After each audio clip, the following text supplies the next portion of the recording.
Nós iremos iniciar então agora o eixo que é políticas públicas, com o Gustavo, que está fazendo doutorado de sanduíche na Espanha. A gente apresentou ele hoje de manhã e será por Skype. Caso vocês tiverem alguma dificuldade ali com ele falando, vocês nos avisam que a gente vê o volume ali da voz, certo?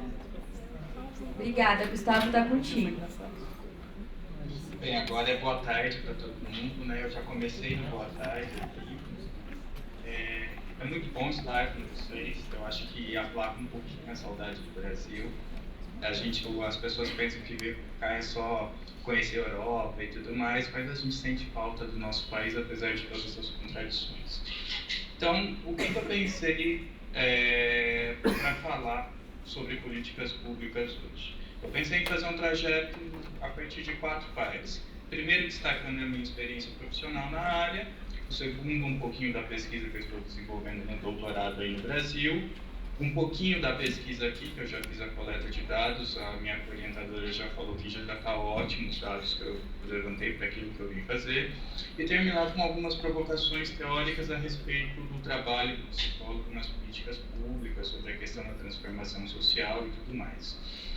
Então, assim, já começo com a minha experiência.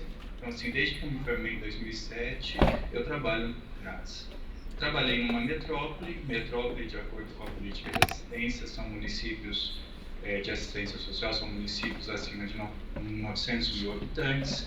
E também já trabalhei em um município de grande porte que envolve municípios entre 100 mil e 899.999 habitantes.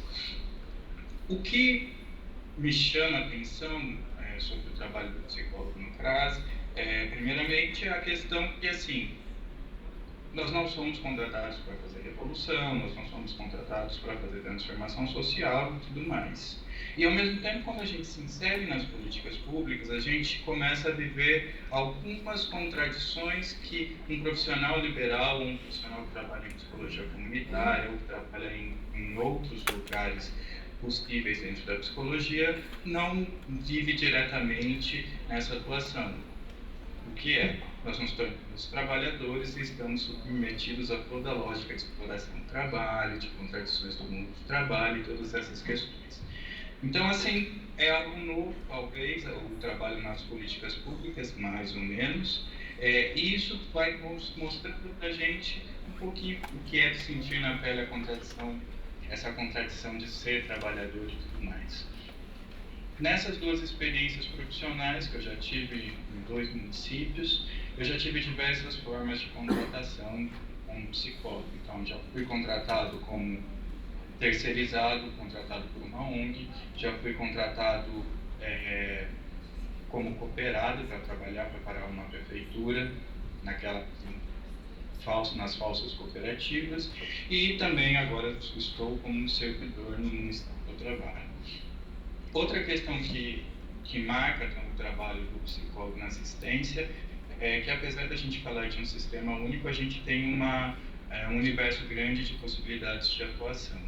Então, muito dependendo da filosofia, da metodologia de trabalho do município que nós estamos. Então, na metrópole, eu acho que trabalhar em metrópole, o pessoal que está em São Paulo, não trabalhei em São Paulo, foi em outra metrópole, se queixa muito, mas assim, tem muitas coisas boas, é uma rede ampla, que é uma série de questões.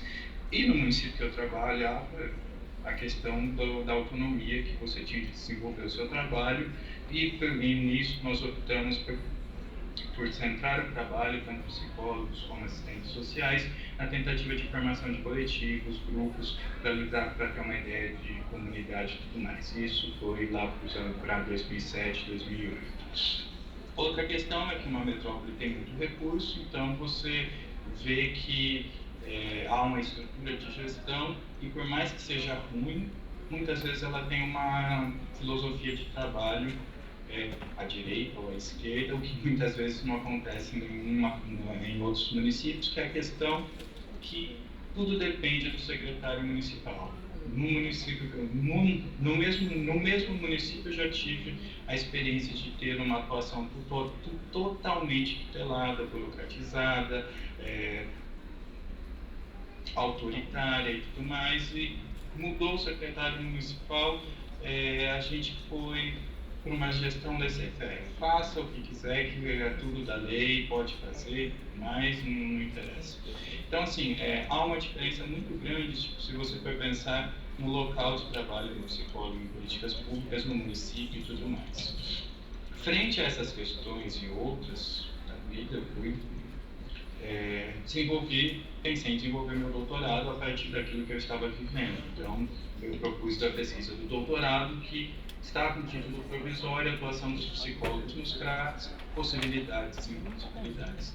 Então, o objetivo geral daquilo que eu me propus na pesquisa é analisar as possibilidades e impossibilidades do CRA ser um espaço de atuação social transformadora e emancipadora por parte do psicólogo social, tendo em vista as contradições de sua atuação nesse campo e suas relações com o Estado, a sociedade e a ideologia capitalista. Até o momento, eu estou no momento de escrita, de análise de dados, de apresentação de resultados e tudo mais, então o que eu tenho produzido é um capítulo conceitual sobre capitalismo, questão social e políticas públicas, um capítulo histórico que eu vou ver como o capitalismo, questão social e políticas públicas se desenvolve nos países centrais do capitalismo, ou seja, não centrais, porque eu tiro a América fora, os Estados Unidos fora, mas principalmente aqui na Europa. Um capítulo que é o de ou discutir essa relação no Brasil. A gente percebe as diferenças em relação às políticas públicas e como elas são implementadas, como elas são pensadas e no dentro do capitalismo que elas são pensadas. Então, para mim, conceitos centrais para pensar essa relação é capitalismo, questão social e políticas públicas. E a primeira questão que eu destaco dessa relação entre essas três categorias é que as próprias políticas públicas elas são uma resposta do capital num momento de crise que ele começa a passar por momentos de crise, Segunda Guerra Mundial, surge então a proposta de reduzir custos com o trabalho e o próprio Estado assume algumas questões para, de alguma maneira, diminuir os gastos e aumentar a produtividade, que é o momento que nós chamamos do estado do bem-estar social. Por outro lado, a gente não pode fazer uma crítica só olhando nesses aspectos negativos disso. No sentido de que, se por um lado é uma resposta à crise do capital, que o próprio Estado se torna um elemento de valorização do capital, de trazer novos elementos para que haja mais-valia, por outro lado, é um momento em que há conquistas para os trabalhadores, para as pessoas e tudo mais. Ao mesmo tempo, a gente não pode negar que isso surge a partir de lutas sociais, disputas de poder e tudo mais. Então, não é só a questão do capital, existe também a questão da luta. Mas a gente tem que olhar um pouquinho para a realidade do Brasil para a gente pensar como estão as nossas políticas públicas, o que são as nossas políticas públicas, em qual momento elas começam a surgir, qual a égide que marca as políticas públicas no Brasil. E para isso a gente tem que pensar algumas questões da própria inserção do Brasil na divisão internacional do trabalho. Ou seja, onde o lugar que o Brasil ocupa entre os países capitalistas e tudo mais. E para isso a gente tem que lembrar do conceito de imperialismo, que nós somos um país que exporta, que produz bens primários, um país muito estranho, né? Aqui eu vejo uma diferença muito grande sobre a percepção que nós temos do Brasil. Então, sempre que a gente conversa com imigrantes, a questão das crises, do que acontece no Brasil, recai sobre o Estado, como se o Brasil fosse um país rico, mas o Estado e a política fosse o problema central do que acontece e tudo mais. Se a gente for olhar em termos de capitalismo internacional, nós não somos um país rico, nós não temos uma grande acumulação de capital e nós não temos, vamos dizer, grande ênfase no capitalismo internacional. Nós somos, se a gente for fazer uma analogia entre os proprietários de mão de obra do Brasil, os proletariados, o Brasil, na divisão internacional do trabalho, seria um proletário que ele tem que produzir, ele produz riquezas para outros. Outra questão que a gente tem que pensar para discutir as nossas políticas públicas no Brasil é o nosso atraso em termos da tentativa do desenvolvimento de um estado de bem-estar social. Então, se a Constituição de 88 ela marca, de alguma maneira, a possibilidade, o desejo no Brasil da construção de um estado de bem-estar social, com políticas públicas, apesar de todas as contradições da Constituição de 88, ela ainda é chamada de Constituição Cidadã, não sei nem ainda se ela está valendo aí, como que estão essas coisas, mas ela já, a Constituição de 88, ela mostra um caminho de um estado de bem-estar em tempos neoliberais, onde aqui na Europa já se experimentava o desmonte do Estado, já se experimentava todas as questões do capital financeiro, todas essas questões. Então, nós entramos, digamos que a gente entrou no jogo da produção de políticas públicas, vamos dizer, de um estado de bem-estar social, no momento em que no resto do mundo, ou nos países avançados, eu não gosto dessa palavra do capitalismo, isso já estava sendo desconstruído para a concepção do Estado mínimo, que provém do básico e tudo mais. Então, assim, para pensar dentro de políticas públicas, a gente tem que pensar um pouquinho da história do Brasil antes da Constituição de 88, mas é algo que perdura até hoje. É algo que eu encontrei, que eu achei uma contribuição fascinante no serviço social para a gente. É o José Paulo Neto, ele faz ele escreve sobre as características da formação social brasileira. Então ele vai retomar algumas coisas da nossa formação social para a gente compreender como que o capitalismo foi implantado no nosso país. Então ele vai dizer que o capitalismo ele é implantado no Brasil de alguma maneira para conservar as estruturas de poder que já perduravam anteriormente. E, ao mesmo tempo, a gente não sei se podemos falar que o capitalismo foi implantado no Brasil, porque o Brasil já foi colonizado dentro da acumulação primitiva de capitais, ou seja, da produção de lucro para a metrópole e tudo mais, uma coisa anterior que acabou indo tudo para a Inglaterra esse dinheiro. Então, a primeira característica que ele coloca da nossa formação social, o caráter conservador da modernização operada pelo capitalismo no Brasil, ou seja, como ele já trazia em si o atraso e a manutenção do poder. Outra questão que ele coloca a respeito da nossa formação social é que todas as transformações que a gente tem em termos de sociedade, a maioria das transformações que a gente tem em termos de sociedade no Brasil, ele se dá por um processo de revolução passiva. E por revolução passiva ele quer dizer que há sempre uma forma de assentar os interesses de tal maneira que o conflito de classes, a luta de classes não apareça. E qualquer semelhança com o governo do PT não é mera coincidência. E não estou fazendo críticas no sentido à direita e nem à esquerda, mas eu acho que é algo que a gente tem que pensar. Outra questão que ele coloca, que essa eu acho que é fundamental para a gente pensar as políticas públicas e a concepção que se tem sobre políticas públicas no Brasil, é a centralidade do Estado para a constituição do capitalismo brasileiro. Então, quem financiou o capitalismo brasileiro, quem de alguma maneira, a partir de determinado momento, começa a financiar a expansão do capitalismo e tudo mais, é o próprio Estado. Ou seja, ele não financia apenas o capitalismo, ele financia as próprias elites brasileiras, que alguns textos que eu li falam que nossas elites são muito mal acostumadas. Então, elas têm um discurso extremamente liberal na prática, quando na verdade existe uma grande dependência das elites brasileiras em relação ao Estado. Daí o PS, daí tudo mais e todas essas questões.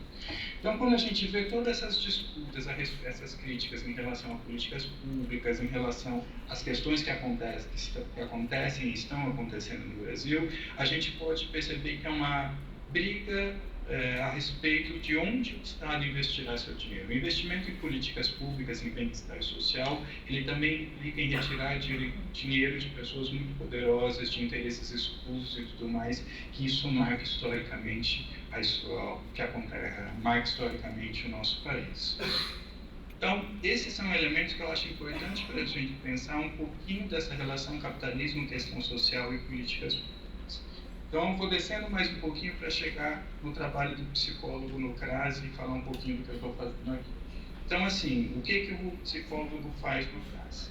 Se a gente for olhar em termos de legislação, resoluções e tudo mais, está tudo muito bem definido. Falta a gente ler um pouquinho, e é essa a questão. Falta ainda ver o que nós temos em termos de produção científica e as narrativas que a gente vai fazer com os profissionais que atuam na área. Mas os dois eixos do trabalho são família e território.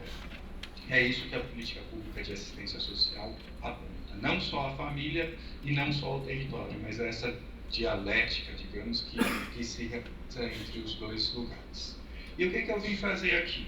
É uma boa pergunta, o que eu vim fazer aqui? Eu vim ver qual é a VIC. Primeiro que eu não posso falar na Espanha, porque eu estou na Catalunha e o pessoal aqui tem uma questão muito forte em relação a isso. Aqui na Catalunha, se havia elementos de contribuição dos serviços sociais, do estado de bem-estar social que existe aqui para a psicologia brasileira.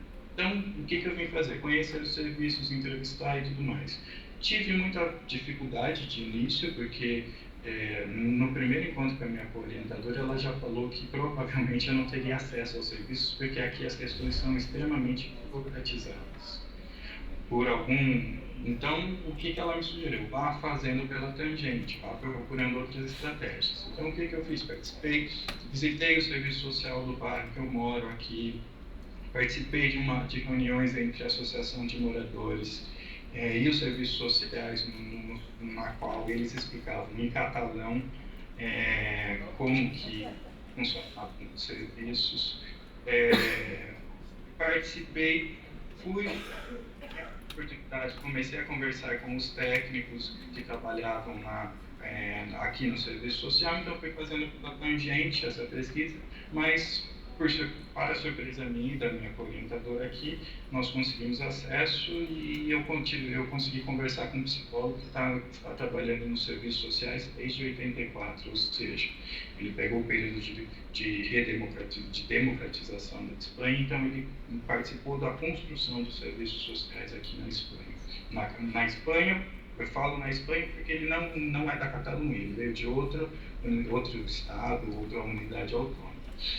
A primeira coisa que eu percebo em relação à política de assistência é que há uma diferença entre o Estado brasileiro e o Estado espanhol, porque o Brasil é um Estado federativo, uma federação, onde existe uma política única que vem da União, e aqui a organização do Estado prevê unidades autônomas. Então não existe uma política de assistência social que seja nacional aqui na Espanha. Então, cada unidade autônoma, a Catalunha desenvolve a sua política de assistência, saúde e tudo mais, eles simplesmente têm que ter essa política pública e cada um desenvolve da maneira que eles acham mais viável dentro das realidades de cada estado, de cada ajuntamento, de cada povoado que existe.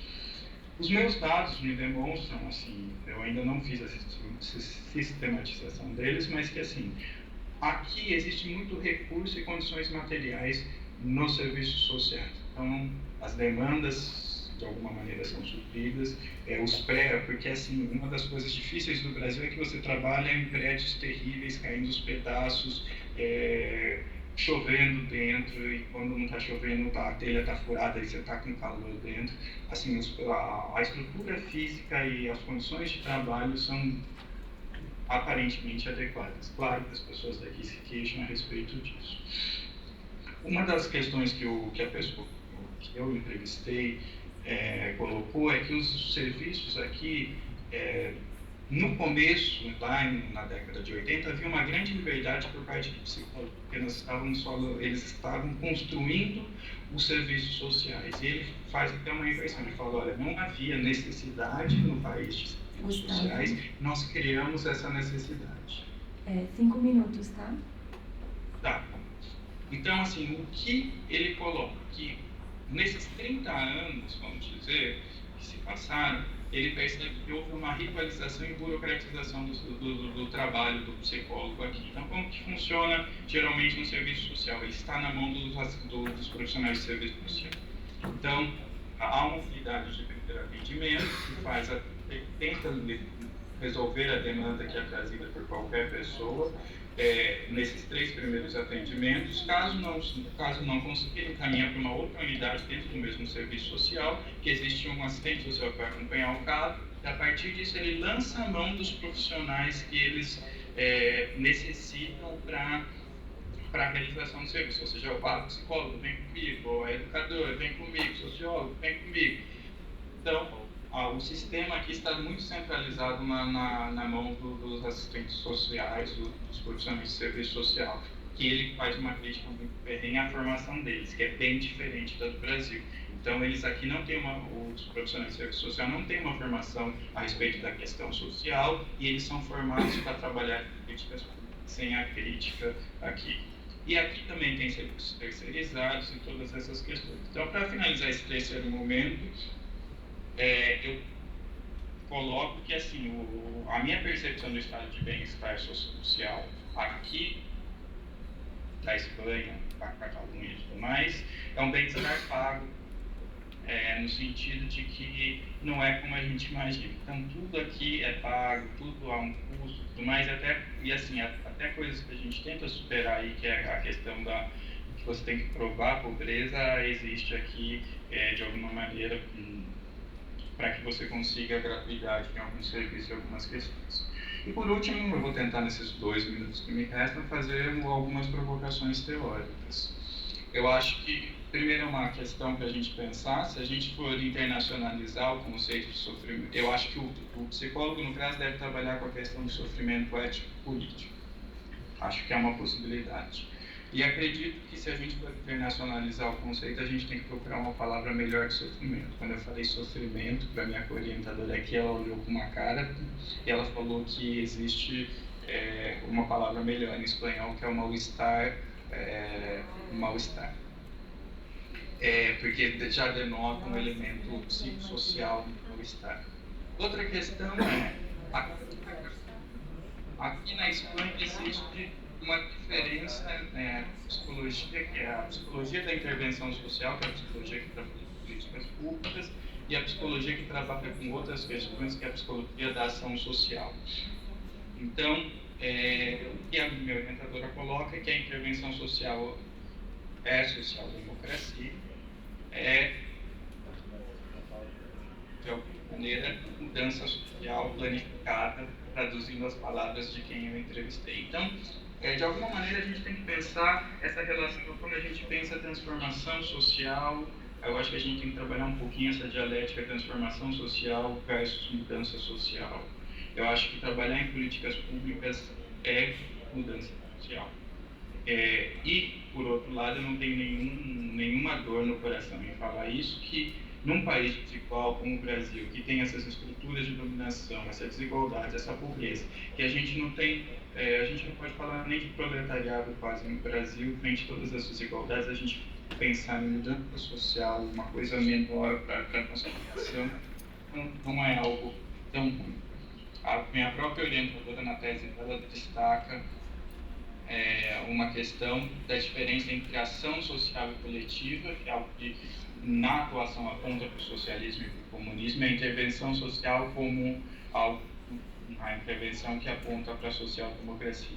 Então, não é uma mudança que eu sofri aqui, isso para mim era muito claro desde que eu saí do Brasil. Trabalhar em políticas públicas é social-democracia, é mudança social e transformação estrutural da sociedade, uma coisa muito mais complexa. Quantos minutos eu tenho? Eu já acabei.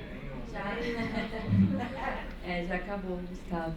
Quer finalizar? Tá. Mas finalize, meu velho, que você passou a manhã todinha aí. Pode finalizar. Não, aqui de alguma maneira eu ia fazer uma citação do pessoal do serviço social, que assim eu não sou crítico a eles, eu tenho uma relação de amor e ódio com tudo, as pessoas me conhecem, né?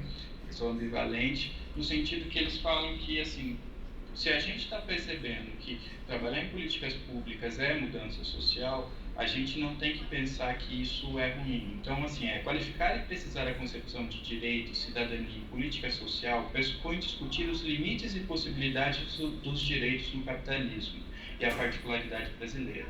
Um país historicamente heterônomo, subordinado econômico e politicamente aos ditames do capitalismo mundial e das políticas de ajuste determinadas por agências internacionais. É preciso entender que os direitos no capitalismo são capazes de reduzir desigualdades, mas não são e não foram até aqui capazes de acabar com a estrutura de classes e, portanto, com o motor da produção e reprodução das desigualdades, já que a existência e a persistência da pobreza e das desigualdades sociais são determinadas pela estrutura capitalista de apropriação privada dos meios de produção e da riqueza socialmente produzida, e não pela distribuição equânime dos seus produtos. Então, aí elas passam a destacar que reconhecer esses limites das políticas públicas não deve ser um elemento de desqualificação, porque a gente está trabalhando de alguma maneira com questões que são importantes. Então, eu encerro minha fala a partir disso.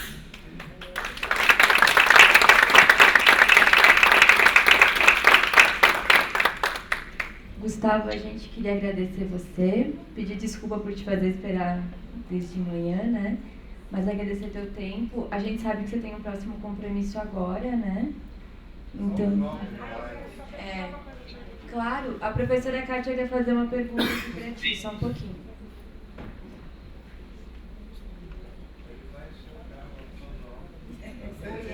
Oi, eu sou a Kátia. Então, eu fiquei super curiosa para saber o que faz a psicologia nas políticas de assistência social aqui. Deu para entender que é a assistente social que vai centralizar o encaminhamento. Então, é encaminhado para o psicólogo para quê? O que ele faz aí? Porque aqui tem uma determinação bem clara, né? Para se trabalhar com o fortalecimento, criação e fortalecimento de vínculos coletivos. E aí, o que seria? O que ele me diz é qualquer demanda. Então, se tem uma demanda de dificuldade de aprendizagem, o psicólogo tem que trabalhar nisso. Se é uma demanda que não foi de terapia, mas que diz respeito aos vínculos familiares, ele pode trabalhar com isso. Então, assim, é uma atuação muito técnica. Então, todas as formas, assim, parece que a forma de se pensar aqui é muito diferente. A gente, no Brasil, a gente tem as teorias que dão base para o nosso fazer. Aqui eles têm o fazer e a partir do fazer eles começam a pensar a teoria e tudo mais. Então, de alguma maneira, o que o psicólogo faz são elementos pequenos no sentido assim, tem grupos? Não, existem atendimentos individuais, algumas vezes para fortalecer, para empoderar as famílias e tudo mais, que muitas vezes acaba recaindo na própria adaptação e tudo mais. Quando eu for escrever esse artigo, penso em dizer que nós temos mais liberdade no Brasil do que aqui para trabalhar. Apesar dos prédios, né? Apesar dos prédios, apesar do Temer, apesar de... A gente tem mais liberdade daí do que aqui para trabalhar. Obrigada. Mais alguém?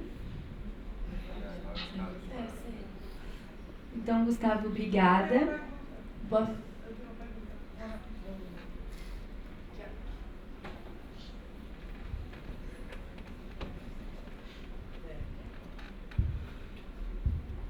Oi, Gustavo, tudo bom? Olá. Então, eu estava pensando nessa divisão que você fala, que eles têm aí. E eu estava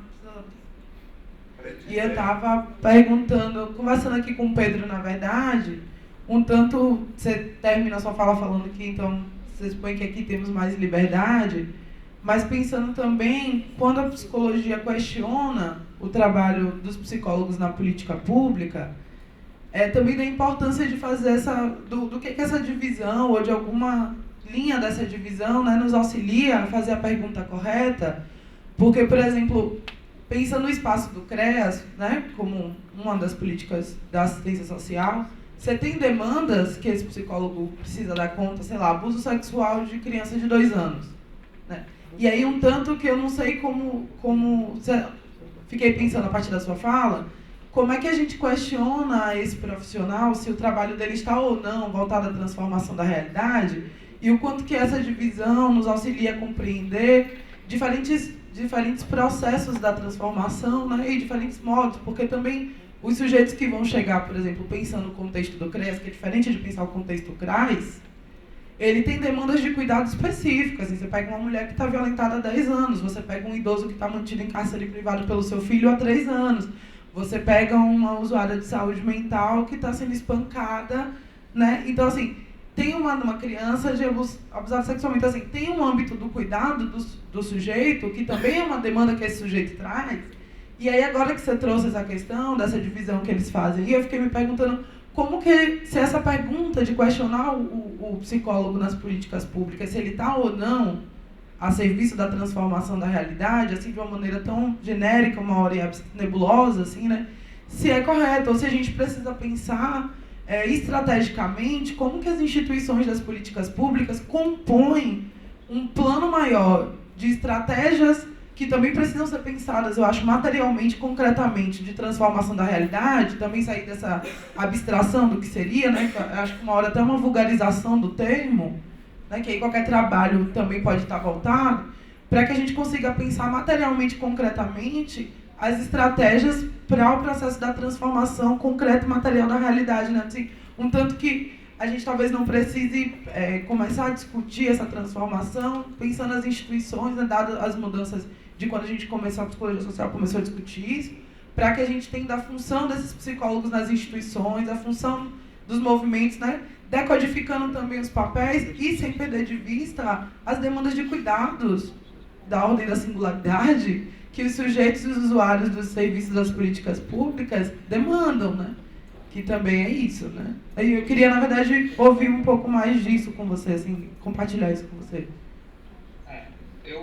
Eu acredito assim, eu vou falar da minha experiência pessoal. Estou há 10 anos trabalhando em CRAS. Então, assim, fazer transformação social no CRAS é uma coisa que pesa para qualquer profissional. E trabalhar em prol da cidadania e tudo mais é uma coisa que pesa menos, que é mais acessível, mais diária, mais cotidiana e tudo mais. Ao mesmo tempo, eu acho que esse texto que é maior, que eu ia citar, ele fala exatamente isso. Olha, a gente não tem que perder de vista, porque transformação e mudança não são conceitos separados. A gente pode pensar numa dialética entre transformação e mudança, mas eu acho que é muito pesado quando conselho de psicologia e tudo mais coloca, porque existe isso nos documentos que eu estou analisando do Conselho de Psicologia, a transformação socioestrutural da sociedade como meta do trabalho do psicólogo no CRAS, no CREA e tudo mais. É muita coisa para um profissional que ali está sendo explorado e está recebendo, todas essas questões. Então, eu acho que há uma dialética entre essas questões. E eu acho que transformação estrutural a gente faz também por cidadania, mas eu acho que a gente faz também fora do trabalho. E a revolução, ninguém vai ser pago para fazer a revolução no sistema capitalista de produção. É algo que é muito claro. Eu acho que há uma dialética aí. A gente tem que pensar, e no sentido assim, que é possível a gente garantir cidadania num país como o Brasil, onde as coisas são complicadas, extremamente complicadas. A gente está falando de pessoas aqui. A gente vê a questão da educação das crianças, idosos e tudo mais. Assim, a questão do analfabetismo já está zerada, aí a gente ainda tem que lidar com essas questões. A gente tem que lidar com tantas questões muito mais básicas do que aqui. Mas o que eu vejo é que aqui não existe uma perspectiva de transformação. Acho que eles querem uma volta do bem-estar. Acho que é muito claro. Mas a gente que é terceiro mundo, a gente que, na concepção deles, a gente que está ali sofrendo as consequências mais graves do capital enquanto país, a gente não quer esse modo de produção. Mais uma vez, obrigada, Gustavo. Vamos dar um tchau aí, pessoal, um tchau geral. Você quer falar alguma coisa? Você quer falar alguma coisa? Não? Beijo. Aproveita o São João, viu? Toma todas. Opa! Tchau, Tchau. gente. Tchau. Obrigada. Eu que agradeço. Tchau. Tchau.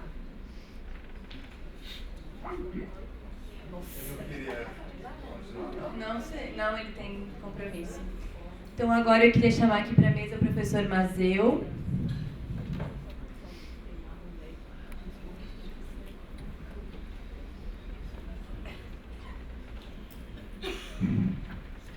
Professora Bader.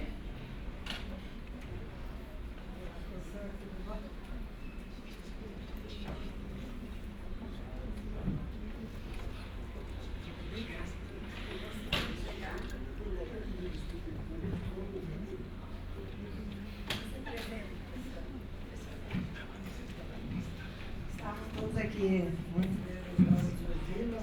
A gente arrumou esse horário, mas vai dar tempo. Pessoal, obrigado, professora Amada, pelo convite.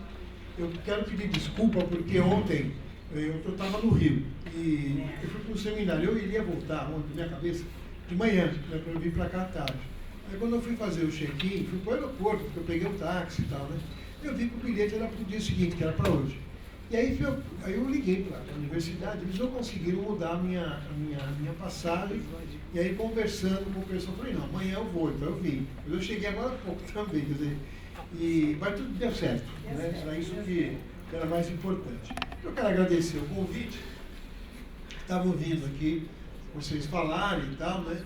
Fiquei bastante interessado em saber o que vocês estão, na verdade, trabalhando nesse núcleo de ensino aqui, fiquei bastante interessado. Eu só queria fazer duas observações sobre como chama que o Gustavo fez, que é o seguinte, na minha experiência de Europa, né, o estado de bem-estar social que foi conseguido na Europa foi uma luta brutal dos trabalhadores, né? Foi uma conquista de grande luta dos trabalhadores, principalmente, primeiro, na resistência ao nazifascismo, né? No fim da Segunda Guerra Mundial e na luta organizada dos grandes sindicatos na Europa Ocidental, na França, na Itália, na Espanha militar, eram as antigas comissões obreiras, lideradas por um cara chamado Marcelino Camacho, né? Que era uma ditadura militar brutal, sanguinária, que acaba nos inícios dos anos 70, aquela ditadura de Franco, né? E que a Espanha e Portugal eram os países mais pobres da Europa, né? Tinha prédio caindo com goteira, tudo que eles falou que não tinha, né? E quando houve a União Europeia, a Unidade Europeia, a Espanha recebeu um aporte de dinheiro para se integrar na União Europeia, desde que se subordinasse a todos os projetos do imperialismo alemão. Porque a União Europeia ela é absolutamente hegemonizada pelo projeto alemão. Os alemães aprenderam que não adianta fazer guerra. Eles fizeram 2 guerras e perderam. Quando eles resolveram fazer uma ação do capital financeiro, eles dominaram a Europa sem precisar dar um tiro. Então toda a Europa hoje está subsumida ao projeto político-econômico europeu, né? Então não é que os caras não querem a revolução, querem bem-estar social. A luta é outra, porque a luta pela manutenção dos direitos na Europa, e principalmente na Espanha, não esqueça que a Espanha passou há pouco tempo por uma crise econômica brutal, Espanha, Portugal e Grécia, né? E que tiveram que fazer enormes concessões, né, para se manter. Porque a política do euro, eu tenho um filho que mora na Itália, eu estava aqui vindo para cá, brigando com ele, que ele queria mais dinheiro. Eu falei, bicho, eu te mando um monte de grana em euro, eu ganhei real, né? E ali, ele mora com a avó, né? Com a mãe dele, minha ex-companheira, e ali é muito difícil viver com 1.500, a média de salário na Europa hoje de um trabalhador é 1.500 euros. Aí você opta, ou você come ou você mora, né? Ainda que na Espanha, Portugal e Grécia é mais barato, né? E ao mesmo tempo que você tem esse arroxo, porque o euro custa muito caro, então todas as políticas de importação e exportação passam pelo bloco, mas passam pela Alemanha, pelos interesses da Alemanha. Então a Alemanha está muito bem, obrigado, explorando, não é, os trabalhadores. Agora na Alemanha exploram os trabalhadores. A média do salário na Alemanha é de 800 a 1.000 euros. Sabe o que é 800 a 1.000 euros na Alemanha? Nada. Comer o salsichão, não é mais nada, né? Nenhum cerveja, né? É isso. É uma situação extremamente difícil, né? Então, obviamente, na Europa, mas isso, só para concluir, é o resultado mais brutal do fim da experiência do socialismo no leste europeu e da queda do Muro de Berlim. Eu me lembro que quando caiu o Muro de Berlim, eu estava lá, né? E eu estava lá e fiquei muito triste. Vou até contar para vocês uma coisa. Eu estava andando na rua, em Roma, e eu passei num bar. Tá vendo? Tinha televisão, gente olhando, assim, aí eu vi caindo o Muro de Berlim.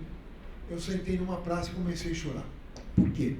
Não só porque eu sou um velho militante, né? Militei na clandestinidade, né? E não era só contra a ditadura, eu militava para fazer a Revolução Socialista também, né? Então, quer dizer, cheguei lá, aquilo, é uma vida inteira caindo junto com o Muro de Berlim, né? Porque era um símbolo aqui. Ainda que eu tivesse todas as críticas necessárias que a gente tinha.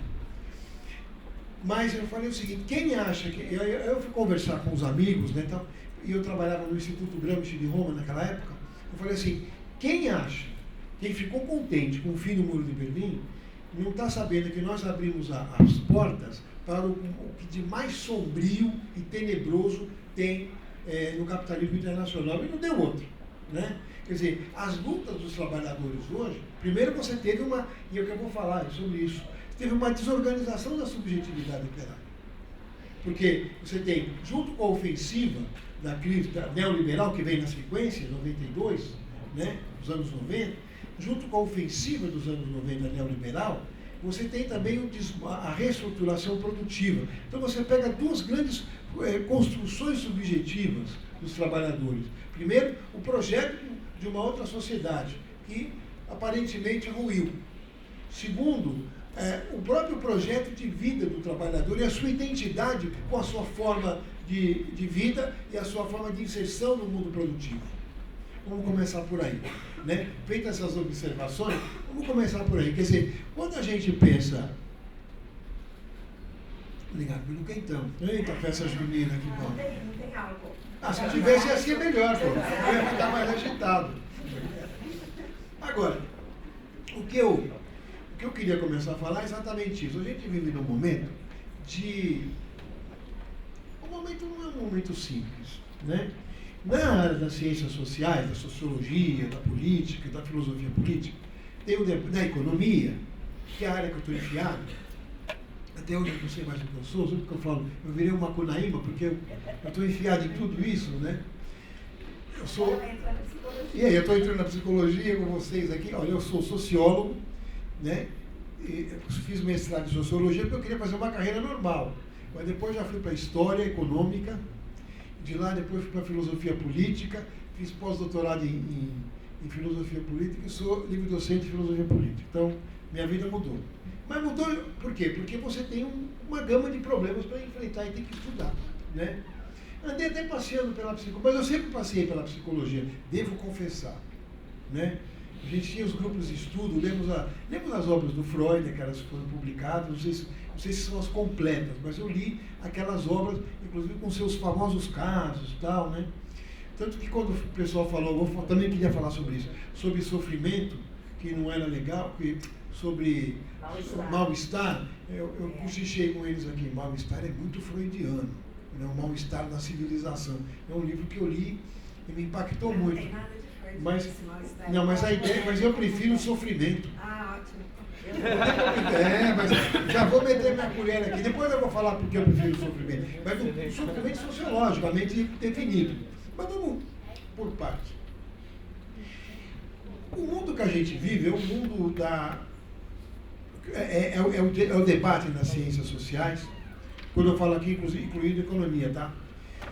Que nós vivemos uma crise estrutural do capitalismo, né? Não se sabe, o que tem de diferença é, não se sabe o tempo de desagregação, mas ele está em desagregação. Tem até os textos do Istvan Meszaros, que é um filósofo húngaro importante, vive aqui na PUC visitando a gente, é nosso amigo, vem sempre. E ele, no livro dele, chamado Para Além do Capital, a Destruição Produtiva e o Poder e a Ideologia, são 3 livros importantes, ele ele demonstra, pelo menos ele coloca isso, e tem muita gente que fala, o Mesaros é um catastrofista. Né? Eu até achava isso, hoje eu não acho mais, acho que o Mesaros está vendo a coisa com muita lucidez, porque nós vivemos uma crise estrutural e é uma crise de civilização. Então vamos parafrasear o Freud, há um mal-estar na civilização, mas eu diria, há um sofrimento na civilização, mais que um mal-estar. Né? Por que o sofrimento? Porque você tem, não é só uma crise de paradigma, né? É uma crise societal de profunda intensidade e de longa duração. O Império não caiu. Quanto tempo demorou para cair o Império Romano? Vocês já pararam para pensar nisso? Quanto tempo demorou? O Império Romano era um império universal. Quanto tempo ele demorou caindo? 500 anos ele demorou para cair. E ele teve uma sobrevida, depois queriam ressuscitá-lo várias vezes, né? Houve as invasões bárbaras. Olha que interessante a ideia das invasões bárbaras. Primeiro eles foram lá invadir a terra dos bárbaros. Dominaram os caras, escravizaram os caras. Depois os caras conseguiram se arrumar, invadiram. Quando eles voltaram, eles eram os bárbaros. Né? Quando os romanos foram, eles eram civilizados, que estavam levando a civilização. Quando os bárbaros, aqueles que tinham sido oprimidos pelos romanos, voltaram, eles eram os bárbaros. Né? E quando eles voltaram, eles foram criando uma outra sociedade. Mas foi devagar, foi lento, foi desagregado. Né? Teve momentos trágicos, de grande intensidade. Se dissolveu, se perdeu. Se perdeu, por exemplo, na memória, um grande historiador italiano que chama Santo Mazzarino. Santo é o nome dele. Santo Mazzarino. Ele fala assim, de uma hora para outra as pessoas não falavam mais latim, não falavam mais grego, falavam vulgar. O vulgar é o que nós falamos aqui, é um dos correntes do vulgar, é essa nossa língua, do latim vulgar, né? Do romanço. Não se falava mais grego, não se sabia mais filosofia. E aí foi se recompondo isso. Mas vivemos um largo período. Nesse largo período, um período ruim pra caramba, que é o início do feudalismo. Depois não, depois não dá para dizer que o feudalismo inteiro foi ruim. Teve o renascimento agrícola, o renascimento cultural, aparecem reflexões importantes e tal, né? Então, quer dizer, viver crises societais é viver grandes sofrimentos, né? E eu dou um exemplo para vocês. Eu tive que ler um monte de santo. Eu estou escrevendo um livro, eu tive que ler um monte de santo. Se eu morrer, eu vou para o céu. Mas eu não acredito, não tem importância. Você leu a gente, pode vir, né? E uma das coisas que eu acabei de ler, ontem que eu fiquei um dia preso lá no Rio, então eu aproveitei a situação, que eu tinha levado um livro, e fiquei lendo um livro muito interessante sobre um levante camponês do século XVI na Alemanha, que é o levante, que são as guerras camponesas da Alemanha, que é a história de um cara chamado Thomas Müller, que é o cara, que é assim, vamos dizer, ele é o lado esquerdo místico do Lutero. Mas o louco da coisa é que ele tinha uma... Quem ele era? Ele era um representante de camponeses. O pai dele tinha sido enforcado, a mãe tinha sido expulsa da cidade porque ele era pobre, e ele deu sorte de um convento pegá-lo, convento católico, e ele se formou padre, teólogo, né, místico, absolutamente, doentiamente místico, e acaba liderando uma revolta camponesa. Como é que ele chama o Cristo dele? Enquanto você, ali naquele período do Renascimento, era o Cristo humanizado, o Cristo do humanismo, né?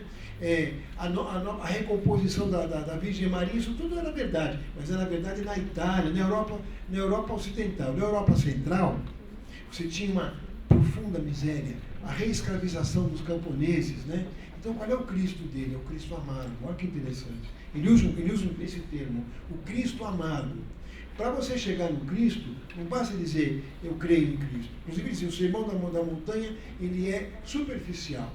O Cristo é o Cristo, para você chegar no Cristo, você precisa mergulhar no sofrimento dele e no fel da sua amargura. É o Cristo. Fiquei impressionado, até me arrepia quando eu falo. Fiquei impressionado lendo esse cara, trecho, porque eu não li a obra dele, de trechos citados pelo Ernest Bloch, que é um grande historiador, filósofo, né, que escreveu sobre ele, estava lendo exatamente o livro. A ideia do Cristo, mas a ideia do Cristo amado é um camponês miserável, que faz uma revolta, mas ao fazer a revolta ele fala, esse Cristo amargo, em a minha seita, ele é um anabatista de esquerda, Mas é uma esquerda maluca, porque é o Cristo baixa na terra, vai enforcar os barões, vai matar os oprimidos e vai fazer o reino da terra. É a hecatombe, né? O Evangelho de João colocado num plano do puritanismo protestante. Porque também tem o anticlericalismo. Então, o que eu quero dizer? Ali, por que essas guerras camponesas? Porque ali é a crise do mundo feudal. Então, todo momento de crise, e olha, estou falando já em 1525, quando ele é enforcado, e que depois vem a reforma protestante, né, onde você já tem aflorado o capitalismo mercantil, quer dizer, já estamos vindo para o nosso mundo. E hoje o capitalismo vive esse momento, e nós estamos aqui nessa contradição. Né? Nós não queremos Cristo amargo, aqui nós estamos tomando um cálice amargo, não é? Porque exatamente esse momento que a gente vive. Mas esse é um momento específico do capitalismo, porque a gente viveu também momentos de euforia no capitalismo. Né? Eu diria o seguinte, o capitalismo sempre teve o seu lado cruel, não tem capitalismo bonzinho. Né? Tem até gente que acredita, mas não tem. Porque o capitalismo tem como fundamento a propriedade privada dos meios de expropriação, dos meios de produção, expropriação do trabalho, né? E captação da subjetividade. Muito tempo a gente não trabalhou com isso. Dizia, mas o Marx não se preocupa com essas coisas? Pelo contrário. Exatamente quando o Marx está saindo daquela sua formação jovem, ainda muito democrático, radical, né? Ainda muito hegeliano, quando ele faz a transição, quando ele começa a discutir, ele conhece o Engels, é muito engraçado, quando ele conhece o Engels, vamos para uma fofoca histórica, tem um choque de egos ali, eles não se gostam na hora. Né? Deu um choque de egos, porque ele leu um texto do Engels, ficou impressionado, e quis conhecer o Engels. Quando chegou lá, ele viu o Engels todo poadinho, o Engels era, não é com ele, o Marx era um pobretão, filho de rabino convertido ao cristianismo, para arrumar emprego. Né? Rabino não, de judeu, neto de rabino. O Engels não, o pai dele era dono de indústrias na Alemanha, indústrias na Inglaterra. Né? Aí quando ele conhece o Engels, que era uma almofadinha ligada ao movimento operário, eu acho que os egos ali não se deram, eles meio que ficaram assim, né? Depois eles se resolveram, né? Fizeram uma DR comunista e se resolveram, então, né?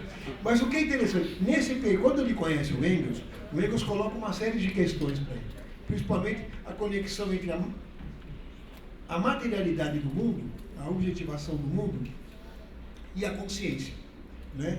Porque o que se costuma dizer quando você vai trabalhar com o marxismo vulgar? O Marx é determinismo econômico, a cultura é determinada pela economia, tudo isso é verdade, só que de outro jeito. Né? Só vale o mundo objetivo, o mundo subjetivo não existe. Também não é assim. Exatamente nesses textos que são chamados manuscritos de Paris, ou os manuscritos de 1644, são os textos na verdade, o Marx nunca escreveu isso para publicar. Né? A gente foi xeretar lá. Foram descobertos em 1930 esses textos. Estavam perdidos na Rússia, e ali foi um cara abrir aquilo lá e abriu a caixa de Pandora. Estava lá os manuscritos, estava lá os textos sobre o suicídio, estava o texto, a ideologia alemã, tinha vários textos ali, o rascunho do Capital, né? Que ninguém tinha conhecido até então, e foram publicados em 31, 32. Se a gente pensar que você teve a guerra, lá para 45, isso só foi começar a ser lido lá para 55, de verdade, né? Nesses manuscritos, o Marx faz uma série de reflexões.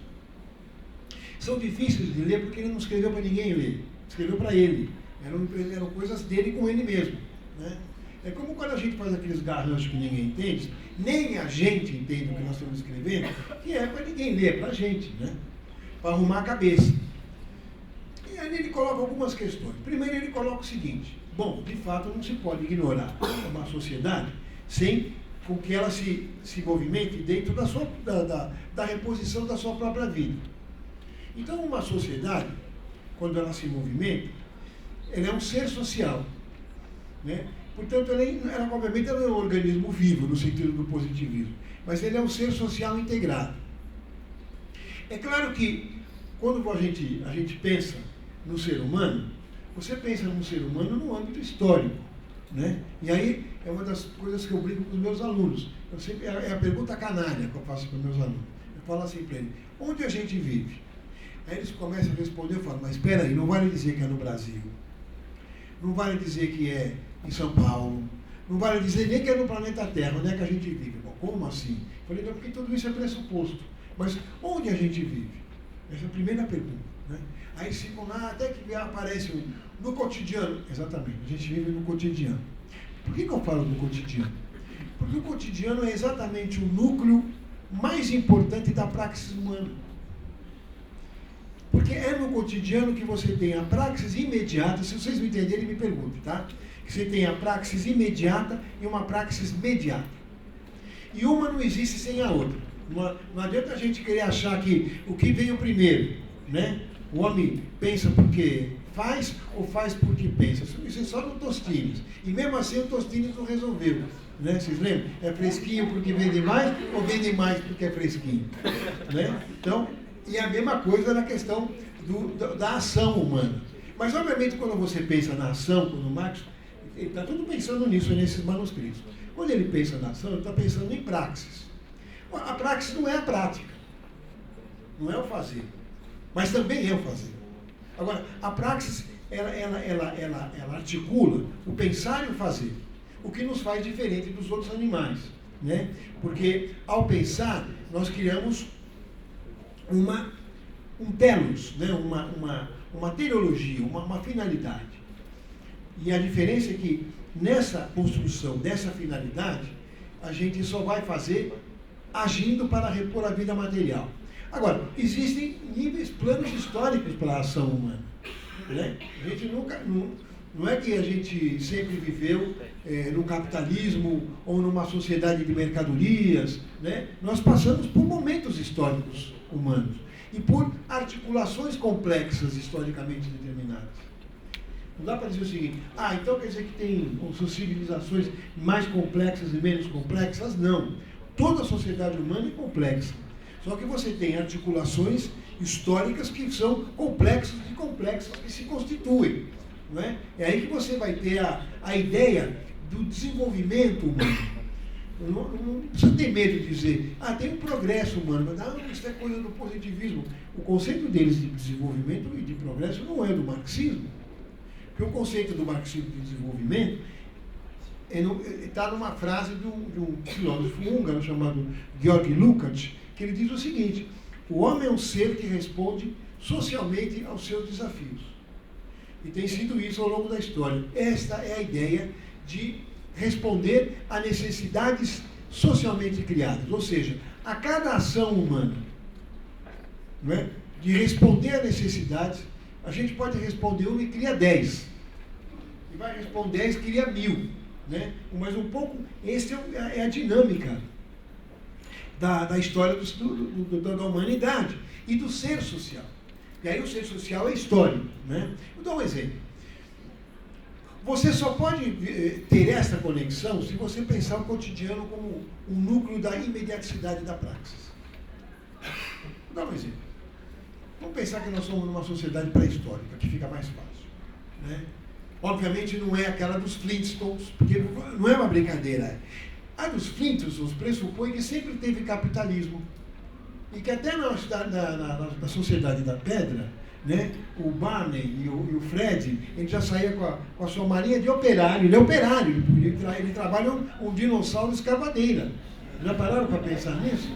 Né? Quer dizer, ali é você mistificar o mundo, dizer o mundo sempre foi daquele jeito. Tem o patrão, tem, não é? Eles são trabalhadores, né? Tem ele e o Barney, que são vizinhos, não é? Percebe?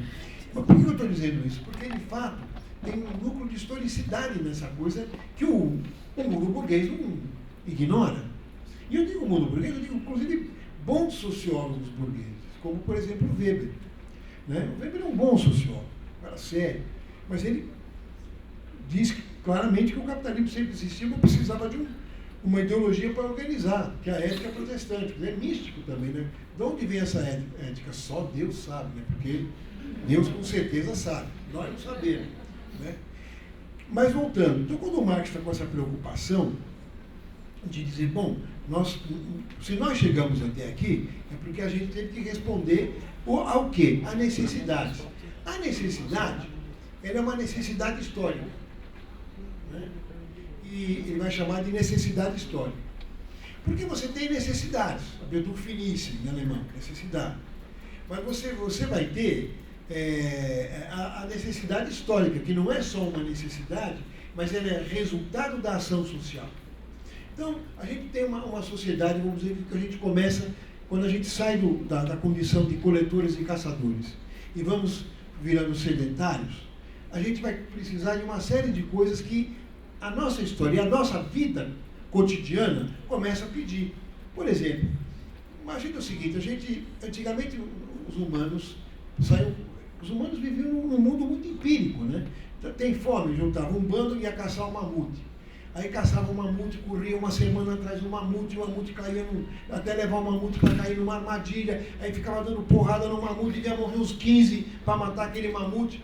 Até que os caras, mas vem sair correndo atrás do mamute e da vaca, como criar a vaca? Pronto. Você resolveu, percebe? Isso é um salto ontológico.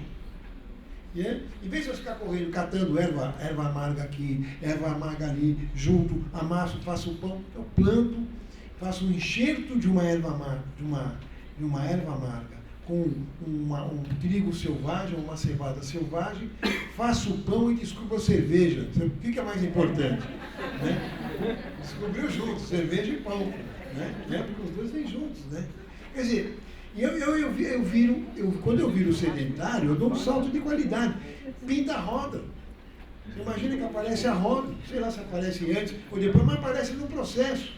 Né? Então a gente aprende a plantar, aprende a criar animais, aprende e aí começa a produzir a mais do que a gente precisa. E precisa guardar. Né? Então a gente vai criar vasos para condicionar comida, vai aprender a manter comida para que não apodreça, e aí tem aquele monte de vaso. Qualquer sociedade indígena, se vocês forem ver, ou sociedades tradicionais, como se chama hoje, os índios chegam e contam, né? Quantas pessoas tinham? 5. Tinha mais de 5? Tinha mais de 10, eles fazem. Conta até 10 só, porque o resto é um monte. Aí de repente os caras falam, mas não dá para fazer assim, porque tem mais disso aqui ali. Nesses potes com trigo, com cevada, já com cerveja, né? Tal. Eles criam os números. Dos números eles criam o alfabeto. E né? Percebe? Quer dizer, esse processo, e o Marx diz o seguinte, esse é o momento que eu posso compreender como se dá a relação do homem com a natureza. Primeiro, o homem é o cara que pensa.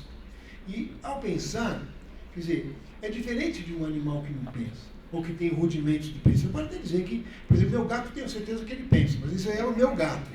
Né? Meu gato é um safado, eu tenho certeza que ele pensa. Mas em geral eles não pensam.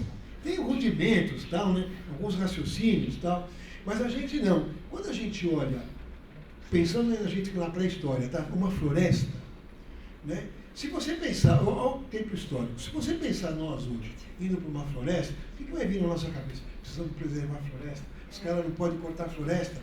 Se você é um homem que vive no mundo da floresta, pensar nessas tribos indígenas, nesses grupos de índios que vivem na Amazônia sem contato e fazem muito bem eles não querer contatar a gente, né? Eles, quando olham uma árvore, não é como a gente fala, ai, que árvore linda, ele fala, pô, essa árvore vira uma canoa, vira uma borduna, vai virar, as folhas vão virar cesto e rede. Você percebe que ele está dando um sentido para a natureza? Em tudo nós damos um sentido. O que significa dar o sentido? É sair da imediaticidade e ir para a mediaticidade. Por isso que você vive, ao mesmo tempo, para o Marx, vive no mundo imediato e no mundo imediato. Isso significa o seguinte, essa relação dialética, ela incide na tua subjetividade, óbvio. E, obviamente, quanto mais você está inserido numa sociedade natural, mais você está vinculado ao mundo natural e mais você dá a esse mundo natural sentidos estranhados. Que é uma diferença entre alienação e estranhamento. Ali você dá sentidos estranhados. O que seria um sentido estranhado? Na verdade, o Lukács tem um estudo, eu acho que vocês poderiam estudar isso. O primeiro volume da estética. Aquela ideia da desantropomorfização, desantropomorfização do mundo. Né? O primeiro capítulo da estética, ele vai exatamente falar o que eu estou falando. Né? E dizer uma coisa interessante, ele vai dizer, quando você sai do mundo imediato, você cria explicações. Mas quando você está no mundo natural, essas explicações também estão condicionadas pela própria materialidade da vida. Não quer dizer pela economia, é pela materialidade, pelo conjunto material da obra humana. Né?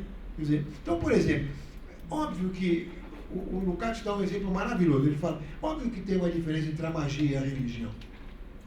Mas a magia é muito mais pragmática, manipulatória, do que a religião. E por que a magia é mais manipulatória do que a religião? Porque você tem preconceito contra a religião? Não. Porque a magia, o mundo da magia é dado. O que quer dizer o mundo dado? Então eu sou na população da selva, eu falo, esta planta existe para me dar tal remédio. Esta cobra existe para picar meu calcanhar, ela é uma ameaça. Né? Então é o mundo do animismo. Aí o Lukács fala, quando a magia vira religião, você tem um salto de qualidade, porque a religião pressupõe revelação, portanto, pressupõe conhecimento acumulado para ser revelado. Veja que aí ele dá um exemplo, fala assim, quando você pensa no Gênesis, olha quanta historicidade tem na expulsão de Adão e Eva do paraíso. Quanta historicidade. Primeiro ele queria, o que o Jeová fala, olha, você não vai comer, come tudo, vive tudo nesse paraíso, né? Mas não coma aquela árvore, o fruto daquela árvore. Por quê? Porque ali é a árvore do conhecimento. Aí, obviamente, chega a serpente e chega lá e fala o seguinte para Eva, olha, coma essa fruta, você vai ver. E quando a Eva morde e o Adão morde, vocês lembram, vocês são bons cristãos. Vocês lembram que o que a Bíblia fala quando eles mordem a maçã, a fruta, não é maçã, o fruto proibido, eles têm consciência de si. Olha que interessante, que é a árvore do conhecimento. Quando eles têm consciência de si e o Senhor chega para falar com eles, eles se escondem já com vergonha da sua nudez, porque até então eles viviam nus, sem nenhum problema. O Jeová percebe que eles comeram a fruta e vai lá e pressiona e eles falam que comeram a fruta. Aí ele castiga. Mas é um castigo interessante. Para a mulher é o pior castigo, para o homem não. Okay? Já começa a dizer o seguinte, bom, é uma sociedade onde a mulher está ferrada, vocês querem ver como? Ele fala assim para o Adão, tu, por haveres comido o fruto que eu havia proibido, trabalharás a terra. E ela te devolverá espinhos e abrolhos. Comerás a erva da terra. Comerás o pão de cada dia com o suor do teu rosto. O que ele deu para o Adão? Ele deu tudo, ele deu trabalho. Ele só deu a praxis para o Adão. Deu trabalho. Trabalharás a terra. Né? Comerás o pão de cada dia, ou seja, o trabalho, o pão, a erva, trabalharás a terra. E a Eva? A Eva entrou pelo cano. Ele falou assim, e tu, por teres feito teu homem comer o fruto que eu havia proibido, terá o teu parto multiplicado por pendores. Teu impulso te levará ao teu homem, e a ele pertencerás. Ou seja, a mulher como dádiva. Então, se você vai deschavar essa discussão, né, de um lado o trabalho, de outra a propriedade privada e de outra a mulher como dádiva. Quer dizer, a opressão da mulher está colocada já há muito tempo, tanto que está na fábula da expulsão do paraíso. Né? Ali está a opressão da mulher. E, obviamente, o que o Marx vai dizer? Olha, isso tem a ver, e o Engels também vai trabalhar um pouco com isso na origem da família, tem a ver com a propriedade privada. Obviamente, uma sociedade que acumula é uma sociedade que tem a propriedade privada. Então, quais são os pressupostos desse Marx de 44? Né?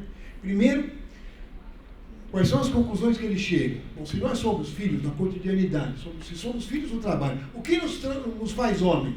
Homem aqui, no sentido filosófico, tá? Não vão achar que eu sou um machista, que só fala dos homens. Deixa para Jeová. Aliás, a culpa é dele, vocês não vêm me culpar, não. Ele que... Quando você pensa o que constrói a hominidade? É isso que o Marx fala. O que constrói a hominidade? Não é?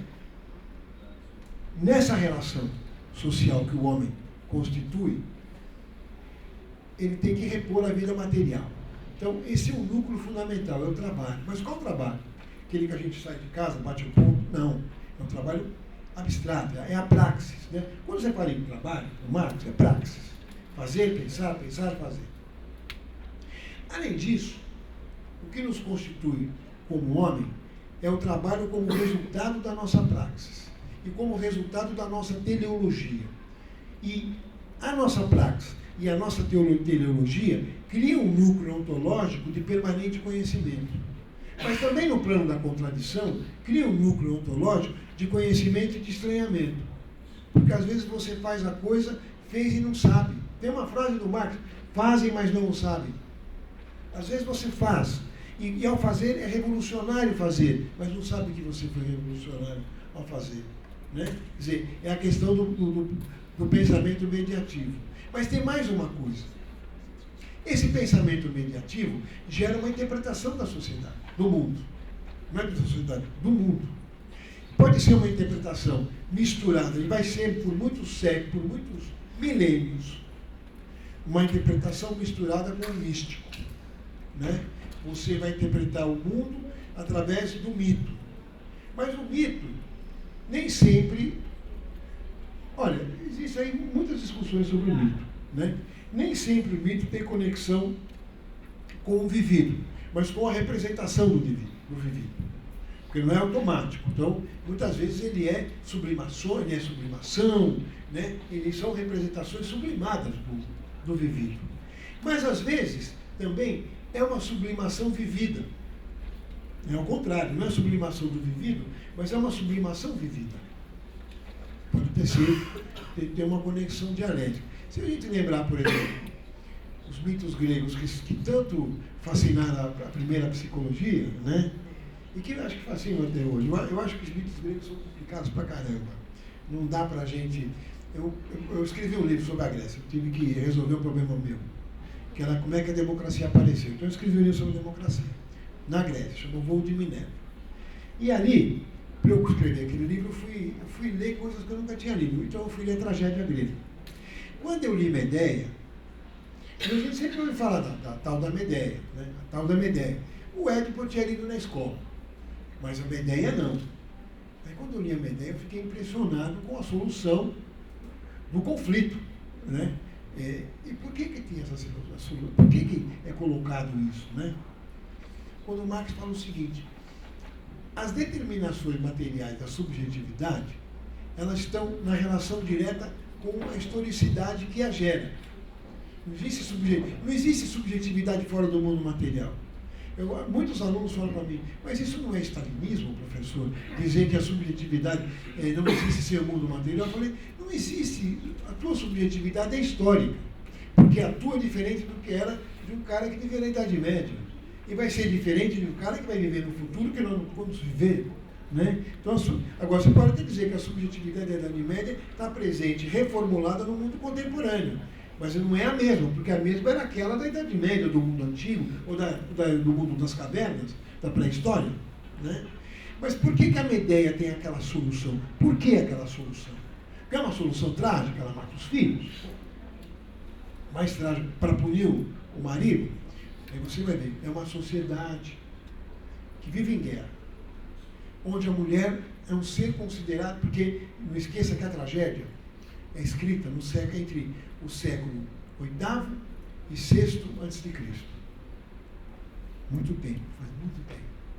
E a tragédia, ela faz um papel intermediário entre a guerra, o conflito e a política. É uma sociedade que ainda não tem a política. Então, qual é o papel da tragédia? A tragédia é a catarse que a sociedade faz consigo mesmo. Por isso que todo mundo ia ver a tragédia. Todo mundo ia para o teatro ver a tragédia. Né? E o escritor da tragédia, o poeta trágico, né? Era o poeta trágico. O poeta trágico, ele era um cara quase que venerado como um religioso, porque a tragédia tinha um núcleo religioso profundo, ainda que falasse de coisas trágicas. Obviamente a tragédia, aquela não é a mesma de hoje. Tem um artigo do Karel Kozik, que ele fez pouco antes de morrer, que chama da impossibilidade da tragédia no mundo contemporâneo. Porque a tragédia aquela que nós estamos falando, não é o ônibus que capotou na estrada, mas é o profundo drama humano, o sofrimento humano, diante, né, do dilaceramento de uma sociedade. Os gregos viviam numa guerra civil permanente. Porque você vivia uma sociedade onde o camponês emergia como força política, como força econômica, e tentava destronar os reis. Não existia mais rei. No século VII não tinha mais rei na Grécia. Tinha nobreza, mas não tinha mais rei. Isso você vê pela própria tragédia. Os 7 contra Tebas, tem uma passagem que entra lá um sujeito estrangeiro, chega no porto e fala: ó, cidadão, por favor, me leve ao seu rei. Aí o cara fala: começaste errado, estrangeiro. Aqui nós não somos regidos por reis, aqui nós nos governamos democraticamente. Olha que interessante. É uma tragédia do século VII, né? Por que eu estou dizendo isso? Porque a tragédia tinha que expressar o dilaceramento que a sociedade tinha. Onde uma mulher não tinha alma, ela era considerada ser sem alma. Onde os filhos eram propriedade do pai e não da mãe, e onde a mãe se rebela contra a opressão dos homens, contra a não possessão dos seus filhos, não é? E contra a condição dela de ser uma subsumida, não ao marido, mas ao conjunto societal. Se você pensar nisso, né, você entende o profundo significado de Medeia. É a opressão. Ao limite é a opressão da mulher. Vocês mulheres foram oprimidas durante milênios. Não penso que é novidade do capitalismo. É antes do capitalismo. É que no capitalismo pior é o que fica tudo pior no capitalismo. Como é que é? Fico me perguntando qual é o medo que alimenta essa opressão agora. O medo, eu sei que o medo dos homens é fácil. O Engels nos explicou isso, quando ele fala o seguinte: quando aparece a propriedade privada, aparece a herança. Naquela época não tinha nem pílula e nem exame de DNA. Como é que eu sei que esse filho é meu? Isso ele não fala, falo eu, né? Como é que eu sei que esse filho é meu? Ah, eu pego essa mulher, o pai me dá virgem, o pai controla essa mulher. Meu filho, papai, não, o senhor, não perca o controle da sua filha, hein, porque se o senhor perder, o senhor é um homem competente. Aí o cara traz aquela coitada daquela mulher, né, aqui, né, na corrente. Aí entrega essa mulher na tutela, entrega a mulher. Ela sai da tutela do pai e vai para a tutela do marido. Aí o marido vai ver se ela é virgem, porque se ela não for, ele devolve. E o cara tem que pagar uma multa. É verdade isso. Foi assim muitos anos. Foi muitos anos assim. Inclusive adentrando no século XX. Foi muitos anos. Né? Por que tudo isso? Porque eu preciso saber se o seu filho que ela tem na barriga é meu. Pronto, aí. O medo é esse. E é um medo extremamente justificável se você entender a lógica da propriedade privada. Então, você tem que pertencer a mim. Você não pode ser independente. Imagina você ser independente. Isso não existe. Né? Dito isso, né, quer dizer, esse elemento da subjetividade determinada coloca uma questão. O indivíduo é o ser social. E o ser social é o indivíduo. Então não dá para você separar, né, o indivíduo do ser social e nem seus problemas. Porque os seus próprios problemas, vamos dizer, subjetivos, são problemas determinados pelo mundo objetivo, ainda que de maneira indireta. Né? Então isso é uma coisa que está presente no Marx. Né? Que o âmbito da vida humana, e ela também, e os próprios sofrimentos dos homens, mulheres agora, né, são sofrimentos determinados por suas condições sociais, ainda que você tenha sofrimentos universais. Né? Eu me lembro que eu era um garoto, aquele garoto de classe média. Realmente eu não conhecia dramas de pobreza. Nunca vivi isso. E fui estudar isso. E depois eu vivi isso quando fui trabalhar na prefeitura. Foi uma porrada na minha cara, que eu precisava tomar. Trabalhar com favelados e cortiçados. Ali que eu vi o que era a vida brava. Até então eu era professor eu era estudante de ciências sociais e filho de um gerente de uma multinacional, que era meu pai. Então, necessidade eu tinha outras, né, que eu não sabia. Mas quando eu comecei a identificar o proletariado, óbvio, né? O proletariado, quando eu descobri que o operário chegava em casa bebudo, dava um pau na mulher e a estuprava, eu entrei em crise. Falei, não, tem alguma coisa que eu não estou entendendo. Né?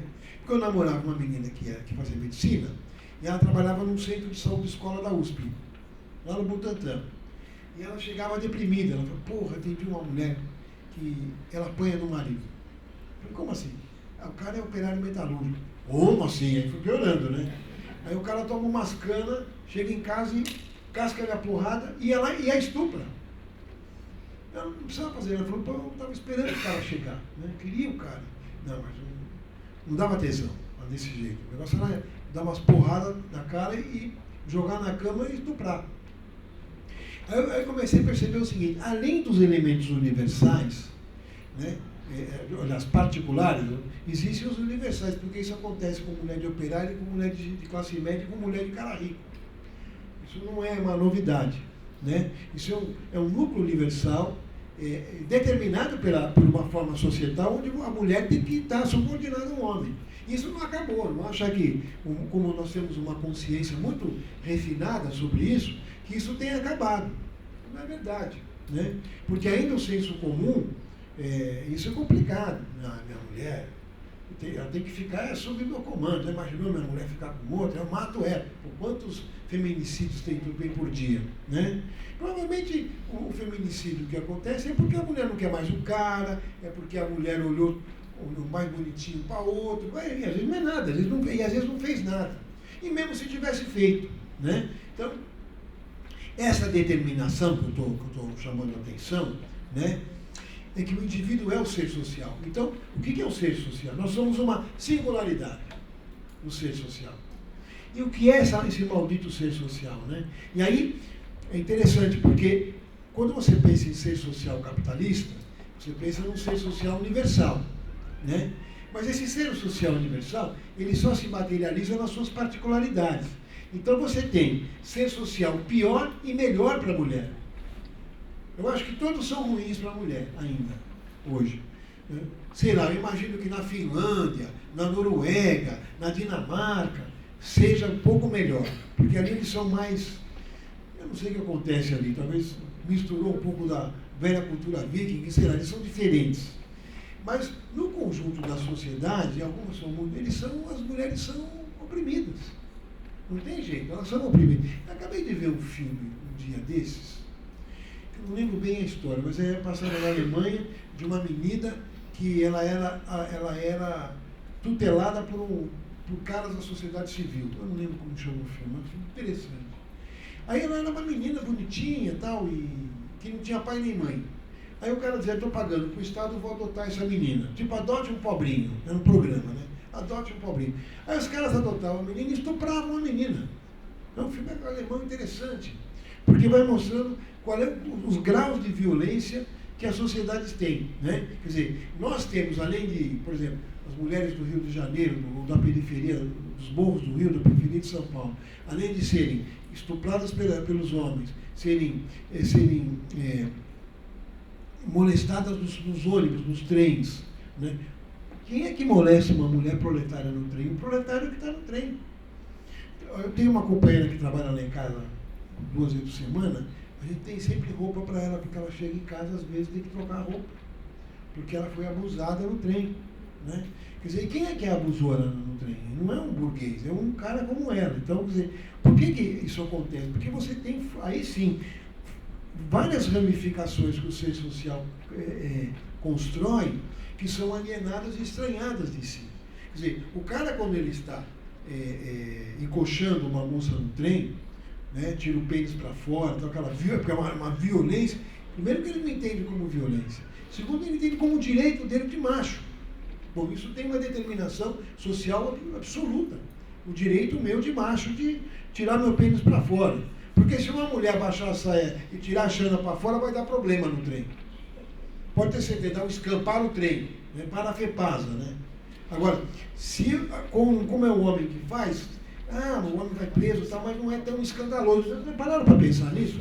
Se as mulheres começarem a fazer isso, catando e encoxando os caras no trem, primeiro que os caras vão reagir violentamente. Sou tarado, o cara é bom tarado, sou tarada. Né? Por quê? É o ser social. Então, primeiro você tem uma moralidade.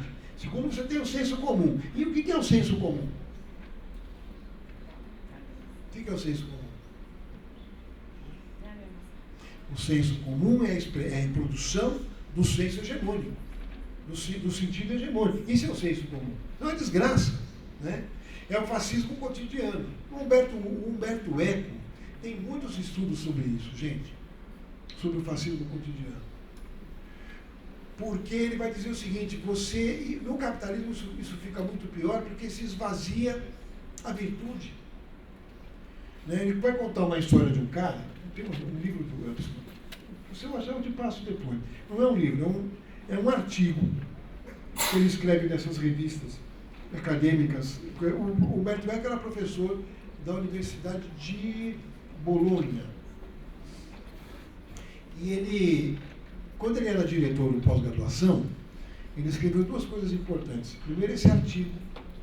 E segundo, um livro de metodologia, como se faz uma tese. Que é o que até hoje eu trabalho com meus alunos, para mim é o livro para fazer tese. Mas esse livro que ele escreve é muito interessante. Nos anos 60, a Itália tem um boom econômico lá do dinheiro da reconstrução da Europa. E esse boom econômico gera um certo enriquecimento da sociedade e tal, né? Que ao contrário do que hoje você tem uma pauperização da Itália brutal. E chega lá um cara que era filho de um imigrante italiano que tinha ido para os Estados Unidos e que ficou rico. Ah, estou terminando. Eu estava só começando. Eu sou um bom no caixeiro. Eu estava só no prolegômenos. Mas aí esse cara que ficou rico volta e o filho dele chamava-se Mike, né? E o nome Mike Bongiorno. Aí o cara compra um horário na televisão. O cara ficou trilhardário nos Estados Unidos, com aquela também fantasia de que o cara imigrava, ficava rico, né? E aí o Humberto Eco começa a dizer o seguinte, o Mike Bongiorno era o cara do maior senso comum. Qual era a sua virtude? Ela não tem nenhuma virtude. Né? É interessante o texto, porque além disso o Humberto Eco escrevia saborosamente, né? E ele vai trabalhar exatamente com esta coisa, quer dizer, no mundo onde você retira a essencialidade, porque onde é que está isso? Somente no mundo das ideias? Não, está no mundo material. Se eu retiro a essência do seu trabalho, que é a exploração da mais-valia, né, no plano da subjetividade, eu exproprio também a tua subjetividade.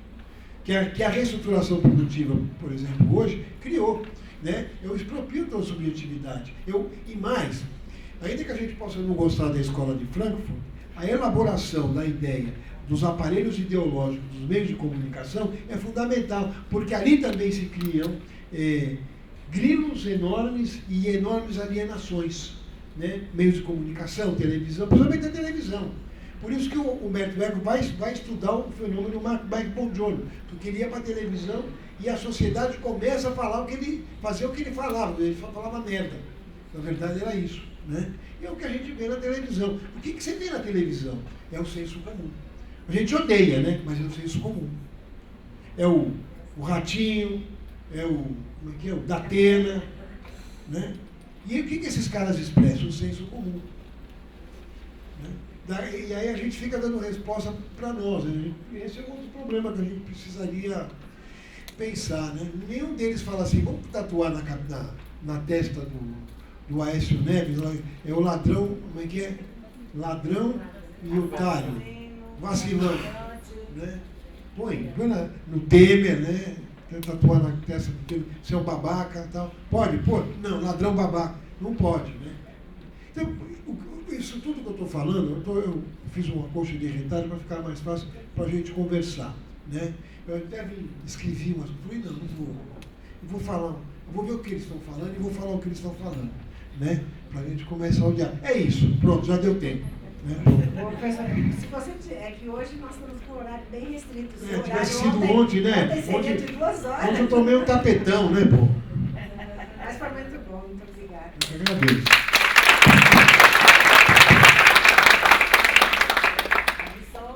Vocês que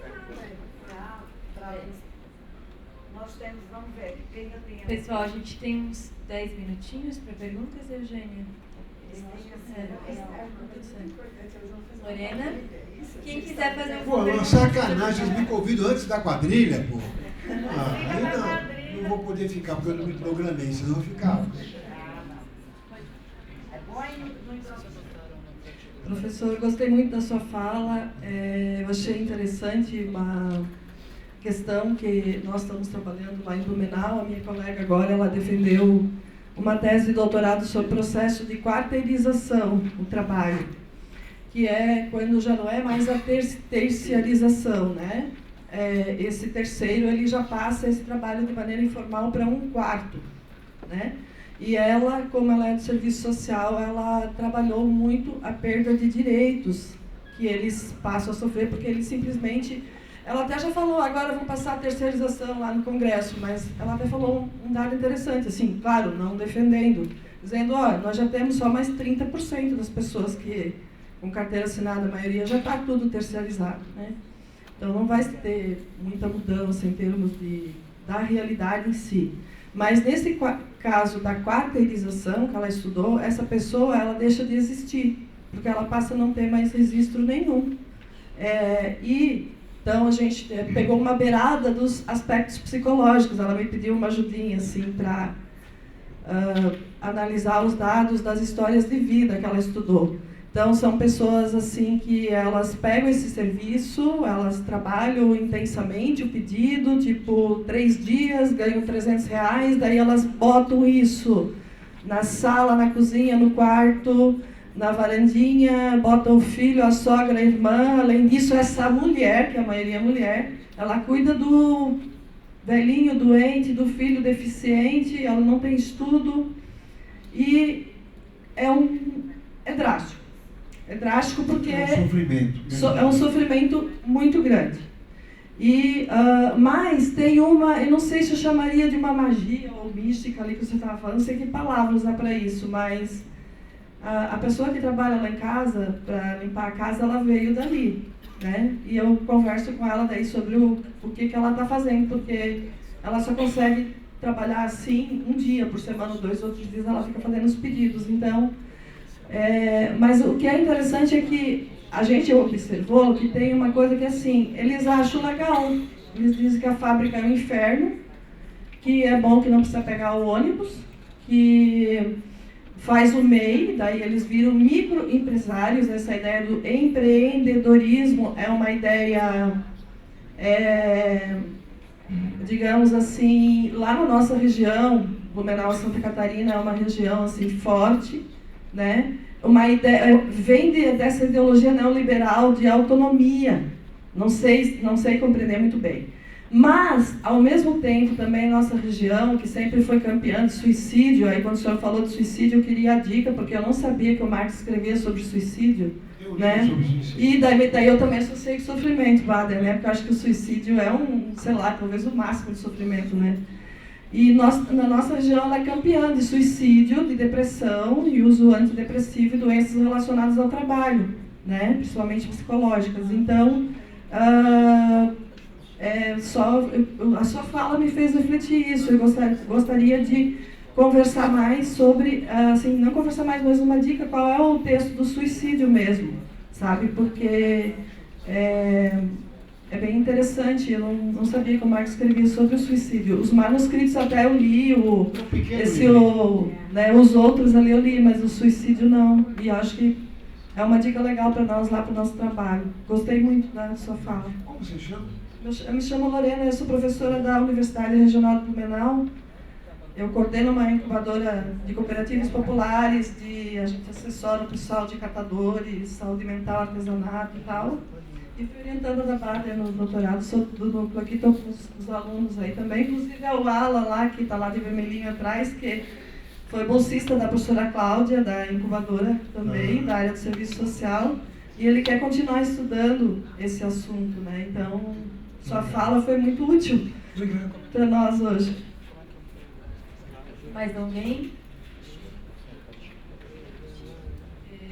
Olá, meu nome é Adriana, sou professora do curso de Psicologia da Federal Fluminense, Polo de Volta Redonda, e também gostei muito da sua fala. Acho que um pouco a partir do que Lorena coloca, né, dessas expressões de como que vai se, enfim, disseminando, né, os modos de sociabilidade a partir da expressão da crise estrutural do capital, né, na constituição das relações, enfim, intersubjetividade. E a questão que ela apontou também, que você mencionou em relação ao suicídio, me faz pensar muito sobre alguns nós, né, a partir da questão da exploração do trabalho, enfim, né, da luta de classes, mas alguns nós em que, como você mesmo colocou sobre a questão do patriarcado, enfim, vão se expressando de forma ainda mais a degradação, né, desse processo. E aí eu queria talvez ouvir, dialogar um pouco contigo a respeito disso se dando do ponto de vista geracional em relação à nossa juventude, né? Pensando, por exemplo, que inclusive, cada vez mais cedo, crianças, né, têm índice cometido suicídio, tentado suicídio, a questão do processo mesmo do genocídio da juventude, e aí com as relações étnico-raciais colocadas, o projeto de encarceramento em massa também, ou seja, a finitude de projetos e sonhos possíveis, né, da teleologia se colocar como o fundamento e a possibilidade do ser social se expressando na juventude. Acho que eu queria ouvir um pouquinho sobre isso.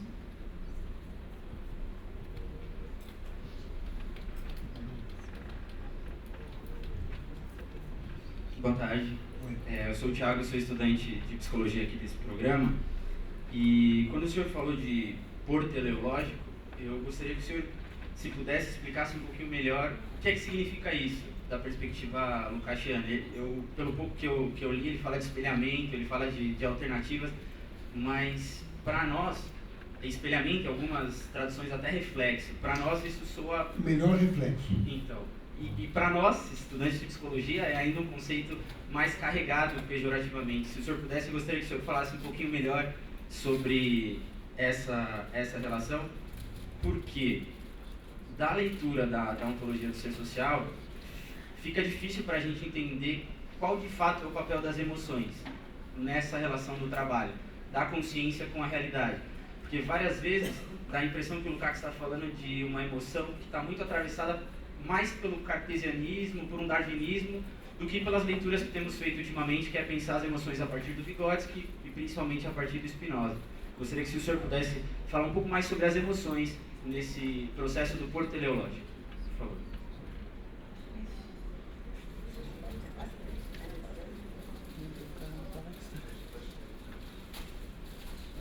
Essas 3 questões dão um curso de 6 meses para colocar o problema. Quero agradecer muito essas questões. Lorena, cadê a Lorena? Lorena, é o seguinte, você é de um estado que é pioneiro em experiências comunitárias, né? Lages, nos anos 70, em plena ditadura, tinha uma ação comunitária habitacional maravilhosa. Foi até um cara ligado ao antigo MDB, em Lages, né? Agora, eu acho que o grande problema ali, só pontuando, né, é que Santa Catarina teve em determinado momento, uma estrutura econômica baseada no pequeno produtor rural, no farmer, quase aquele tipo farmer que tem nos Estados Unidos, né? Era a produção da unidade familiar e tal. O que ocorreu ali é que você teve um processo de proletarização e de expropriação da terra daqueles trabalhadores que tinham a terra, né, a partir dos anos 70. Né? Principalmente hoje, quando você pensa que ali você tem as grandes empresas de embutidos, de carne, né, de leite, principalmente a JBS, que deve atuar muito lá, Sadia, Perdigão, né? Esse pessoal... Oi? No oeste do estado. São luteranos, além disso. Né? Não, eu conheço bem Blumenau. Adoro lá. Eu tomei muito chopp na minha vida em Blumenau. Tem um bom chopp lá. E tenho bons amigos lá. Tem até uma colega minha que é professora lá na Federal de Santa Catarina, que é a Bernadette Wróblewski. Ela é de lá de Blumenau. Polonesa total, né? Wróblewski. Né? Polonês de Santa Catarina. Agora, a grande questão que eu acho que do suicídio é a falta de perspectiva, juntando um pouco com a tua colocação. Você já parou para pensar que que o final do século XX é o século da depressão? Mas depressão, assim, é uma coisa que... Eu estou falando para você que a minha filha acabou de sair de 3 anos de depressão profunda. 3 anos. Entrou em depressão, não se sabe por quê, mas na verdade o indivíduo é um ser social, né? Então vamos começar por aí. Uma longa depressão. E a gente conversando com 1001 pessoas para ajudar e ela conseguiu dar o salto. Mas por que você tem o mundo da depressão e o aumento de suicídios? Houve até uma tentativa de estudar o suicídio no início do final do século XIX, um sociólogo, Durkheim, né, Emílio Durkheim, e que estudou o suicídio no sentido sociológico. Então, quando é que aumenta o período de suicídio? No inverno, as pessoas... Né? Isso é no século XIX, hoje não. Hoje você tem uma desesperança. E aí é importante isso porque tem a ver com a ideia da precarização. Que colocou a Lorena. Tem a ver com a ideia. Porque a precarização, ela não é só a informalidade. E aquilo que você falou, eu gostei da tua fala, porque enquanto você falava me lembrou uma coisa. Esse processo de desenraizar, porque o que é a precarização? É o desenraizamento. Lá em Santa Catarina, você tinha regiões ali de mineiros, por exemplo, que eram mineiros de 3ª, 4ª geração. Né? Portuários de Tubarão, 3ª, 4ª geração.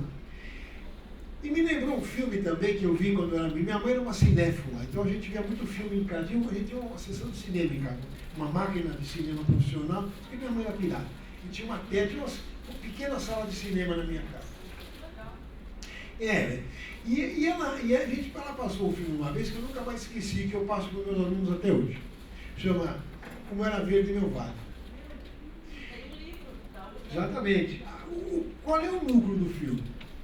O cara é mineiro, ele é filho de mineiro, é neto de mineiro, namora uma filha de mineiro que ele vai ser mineiro. Né? Isso acabou. Porque isso era a raiz de uma cultura proletária, que o cara sentia orgulho. Pô, eu sou metalúrgico, meu pai era metalúrgico, né? Eu sou mineiro, meu pai era mineiro, nós sabemos tudo. Somos uma família com uma cultura mineira, cultura proletária, não tem mais. Porque você hoje, você é mineiro, mas se você perder o emprego, você vai virar camelô. E a chance de você voltar a ser mineiro é 0,1%. Né? Além também da desconexão de você com você mesmo. Vocês lembram daquele filme Eles Não Usam Black Tie? O que acontece com o filho do maior líder do sindicato? Ele não se vê na condição daquilo que ele é. Ele não se vê como um proletário. Tanto que o final é triste, ele abandona a casa dele, porque aquele meio que ele vivia não é mais ele. E ele não sabe mais o que é, mas ele só sabe que ele não se vê mais como proletário. Então a precarização é o desenraizamento. Né? Quer dizer, é também a quebra da subjetividade, da individualidade subjetiva. A individualidade subjetiva. Você é um construto da tua vida, da tua prática de vida. Né? Você não é um construto parado, você é uma construção dialética daquilo que você é. Quando você nega a sua identidade estrutural, você entra em depressão, você vai para o suicídio, não tem muito jeito. Né? Porque o suicídio ao limite não é a negação da vida, mas é a negação da tua condição. Né? Não é que você odeia a vida, você nega a tua condição, porque você, como está, não dá. Né? Isso me lembrou mais uma coisa, porque esse processo de desenraizar, ele desumaniza. Então ele aprofunda uma mercantilização depauperada do indivíduo. Mais um filme, para vocês verem, quem não viu. O Blade Runner, o Caçador de Androides. Mas eu estou falando da versão do Ridley Scott. Blade Runner, vocês viram o Blade Runner? O núcleo do Blade, você sabe como é que chama o livro, o romance? Pode um androide sonhar com carneiros? É assim que chama o romance. Por quê? Vocês viram o filme, então vamos falar pelo filme e não do romance. Mas o filme é fabuloso. Lembram do Decker, que é o personagem, que é o caçador de androides? Eu vi o filme 500 vezes, o livro, você sei o nome de Tom Rachel, Decker, todos. O Decker, no livro, por que ele volta a caçar androide? Ele estava aposentado, né? Porra, caçar androide. Porque ele queria comprar um carneiro de verdade, e não um androide de carneiro. Pode um androide pensar como... Percebe? Ele queria comprar um carneiro. E ele não sabia que era androide mais, porque ele não detinha nele a sua identidade. Muito pelo contrário. Os homens, no filme, cada vez mais se distanciando da sua condição humana. E os androides, que são arremedos de humanos, querem ser humanos, mas não são humanos. Por isso que eles vão procurar o Criador. Lembra que lá atrás do Criador, do cara do engenheiro genético, que criou os androides, né? Que é o Hugh Howard, que é o ator, né? Não é? Quer dizer, ele é o cara que vai buscar o Criador porque ele quer ser humano. E ele sabe que ele não é, mas ele quer ser humano. Aí tem, se você quiser, tem muitas representações. Tem até discussão do Walter Benjamin sobre a fotografia como uma apreensão de um momento vivido, né? Lembra da fotografia? É importante. Todos os androides dizem, não, mas eu sou humano, olha aqui, eu tenho uma fotografia. É tudo falso, né? Interessante. Então, o que me lembra também? A desumanidade chega a um ponto que você coisifica tanto que a coisa, quando quer tornar humana, ela é violenta, ela é desumana, né? É um pouco assim, eu costumo, quando eu vou dormir, eu fico pensando que eu nunca gostei do Michael Jackson, mas aquele thriller, daqueles zumbis dançando, não é só a Cracolândia, bicho. É o conjunto da sociedade. A Cracolândia, para mim, é o retrato mais fundo do que nós somos hoje. Um bando de caras alienados, perdidos, sem perspectiva, né? E para quem tem filho, que nem o garoto, eu tenho filhos adolescentes, né? Eu fico muito preocupado, porque alguém falou em desilusão, o lugar da emoção, né? Sabe que eu vejo meu filho cínico. Ele é um cara de 18 anos, sem nenhum projeto de futuro. Então, eu tenho um cinismo intrínseco da cotidianidade. E o pior é que ele é metido assim intelectualzinho, ele não pode. Além disso, ele é adolescente não pode. Né? Então, ele está numa idade de aborrecência, mas ele vive numa sociedade sem esperança, né? E aí, bicho, a emoção está em tudo, ela está embutida. Como é que o Marx trabalha isso? O Marx acabou de sair pela Boitempo os escritos do Marx sobre literatura, porque eu acho que você entende essa discussão da literatura, né? Chama Marx Crítico Literário, alguma coisa assim, lá da Boitempo. E tem um ensaio do Lukács, Marx e Engels como críticos da literatura, que é um belíssimo ensaio do Lukács. O que é emoção, afinal, né? A não ser o purgar da cotidianidade, né? O purgar a subjetividade da cotidianidade sendo expressada para fora. Né? A emoção também não é uma coisa do espaço, né? A emoção está conectada com a tua cotidianidade.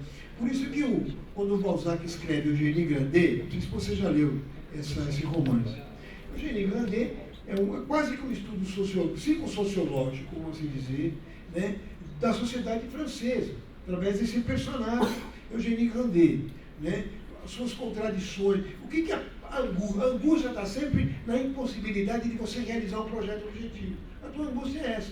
Né? Ele pode não ser causa e efeito, do reflexo, porque o espelhamento é ruim.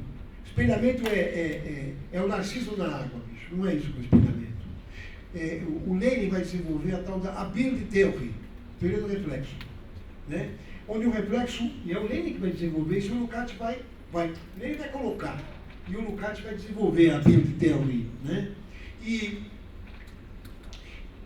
a teoria do reflexo, ela trabalha exatamente as conexões da subjetividade com o ser social. É isso que é a teoria do reflexo, onde que vai dar um instrumental enorme para o Lukács fazer um estudo da estética. No estudo da estética, né, o Lukács vai nos dizer o seguinte: ao estudar um personagem, o personagem purga. Por isso que o Lukács era contra a Prolet Cult. Isso é uma discussão complexa. Porque tem um debate do Lukács com o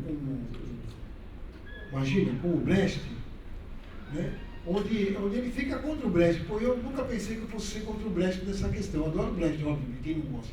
Mas o mestre dizia, a arte tem que ser utilitária na agitação e propaganda da revolução. O Lukács dizendo, a arte tem que expressar a crise da civilidade. Ela tem que expressar as complexidades da civilidade. Eu estou muito mais com o Lukács do que com o Brecht, ainda que eu ame os dois. Mas é claro que eu amo, nesse sentido, eu estou mais para Lukács. A arte tem que expressar as complexidades da vida. Ela não é uma arte utilitária, pô. Né? A arte não pode, quando a arte é utilitária, ela não é arte. Né? Ela deixa de ser arte. Ainda que você possa fazer uma arte colocando a crítica da sociabilidade. Dá um exemplo. Você pega as Tendas dos Milagres do Jorge Amado, ele faz uma discussão com profundidade da cultura popular baiana. E ainda colocando o intelectual do Pedro Arcanjo como intelectual orgânico, da Umbanda. E que se conecta com o comunista, os dois convêm. É fabuloso aquele livro. Fabuloso. Quer dizer, quando ele reconhece nos sacerdotes os intelectuais orgânicos daquela forma religiosa. É um livro fabuloso, cara. Todo mundo tem que ler esse livro dentro dos Milagres. Fabuloso. Para mim é o melhor livro, um dos melhores livros do Jorge Amado. Tem o Capitães da Areia, também não é brincadeira, de importância. Né? Mas quando você pega, por exemplo, Thomas Mann, cuja mãe era brasileira, para quem não sabe.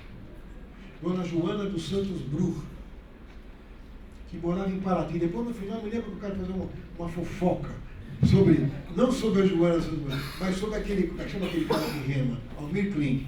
Faz uma fofoca ali. Que tem a ver com o Thomas Mann. Mas o Thomas Mann, quando ele discute aquilo que o Leandro Ponte chama o sofrimento do homem por Deus. Por isso que eu gosto do termo sofrimento, é do Leandro. Né? O sofrimento do jovem Goethe, que é o texto do Goethe, né?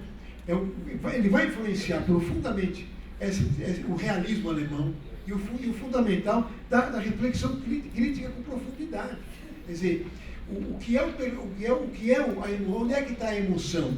A literatura vai demonstrar para a gente. A emoção está nas frustrações ou nas alegrias, nas suas conexões com o mundo real.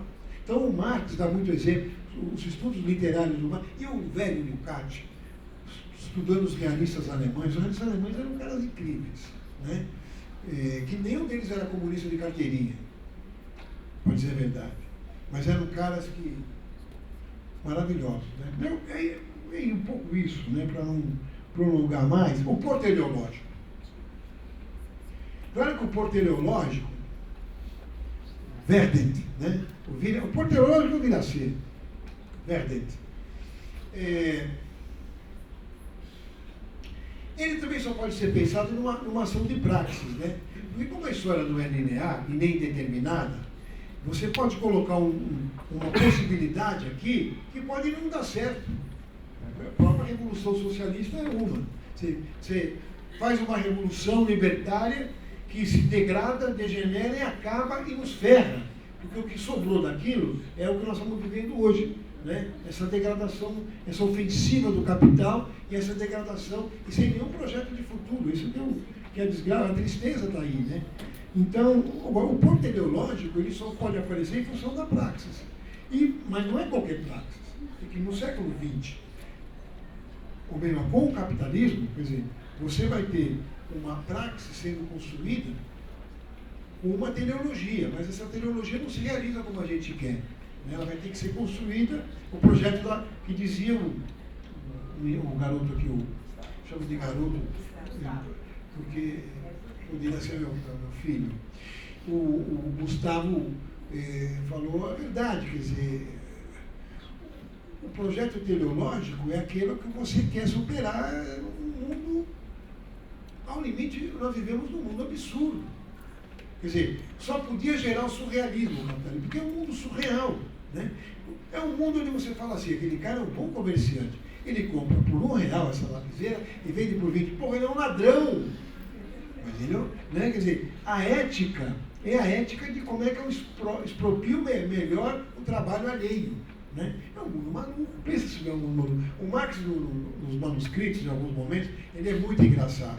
Ele fala assim, sabe, um cara que se diz proprietário de uma parte do planeta, ele fala assim, né? E Marx tem razão. eu tenho uma propriedade. Propriedade do quê, cara? O planeta é de todo mundo. Não, mas eu tenho uma parte do planeta. Você não tem, eu tenho. E o Marx, quando usa isso, é praticamente um surreal, né? Porque eu sou dono de um pedaço do planeta, mas escuta, nós somos todos filhos do planeta. Bom, eu não sei você, mas eu tenho uma parte do planeta. Se você não tivesse, tem que correr atrás. É uma loucura, né? Enfim, é isso. Obrigado, eu agradeço. Eu estou à disposição quando você quiser, aí, quiser outro vídeo, quiser me trazer para fazer algumas reflexões. Eu venho aqui com muito. Ah, então, pode ir, então estou à disposição. A fofoca. Fala, minha querida. A fofoca. A fofoca. A mãe do Thomas Mann era brasileira. Aí, ela morreu e ficou a casa de Paraty, porque ela era de Paraty. A casa bonita e tal. Mas aí também a descendente dela morreu. O bisneto do Thomas Mann soube que a casa da mãe, que estava devendo lá em PTU, ia ser leiloada. Então ele veio para o Brasil correndo para ficar com a casa da mãe, porque ele queria trazer todo o arquivo do Thomas Mann e da mãe para Paraty. Aí o Amir Klink correu e comprou no leilão. Uma casa bonita e tal, né? A família Santos Bruch era. O pai era alemão e a mãe brasileira, né? A mãe da Joana. E aí ele foi conversar com o Amir Klink. Falou, pô, olha, essa casa era da minha avó, minha avó era a avó do Thomas, acho que nunca sabe o que é o Thomas Mann, né? Minha avó era a mãe do Thomas Mann e tal. Ah, então. Eu te dou o que você gastou. Ele falou, não, a casa eu comprei. Aí ele, em vez de virar um arquivo Thomas Mann, é um barzinho com um alambique embaixo. Quando encontrar o Thomas o Amir tem que cuspir no chão, porque é um escroto, desculpe. Desabafo. Gente, um beijo, um abraço para você. Você também, obrigada.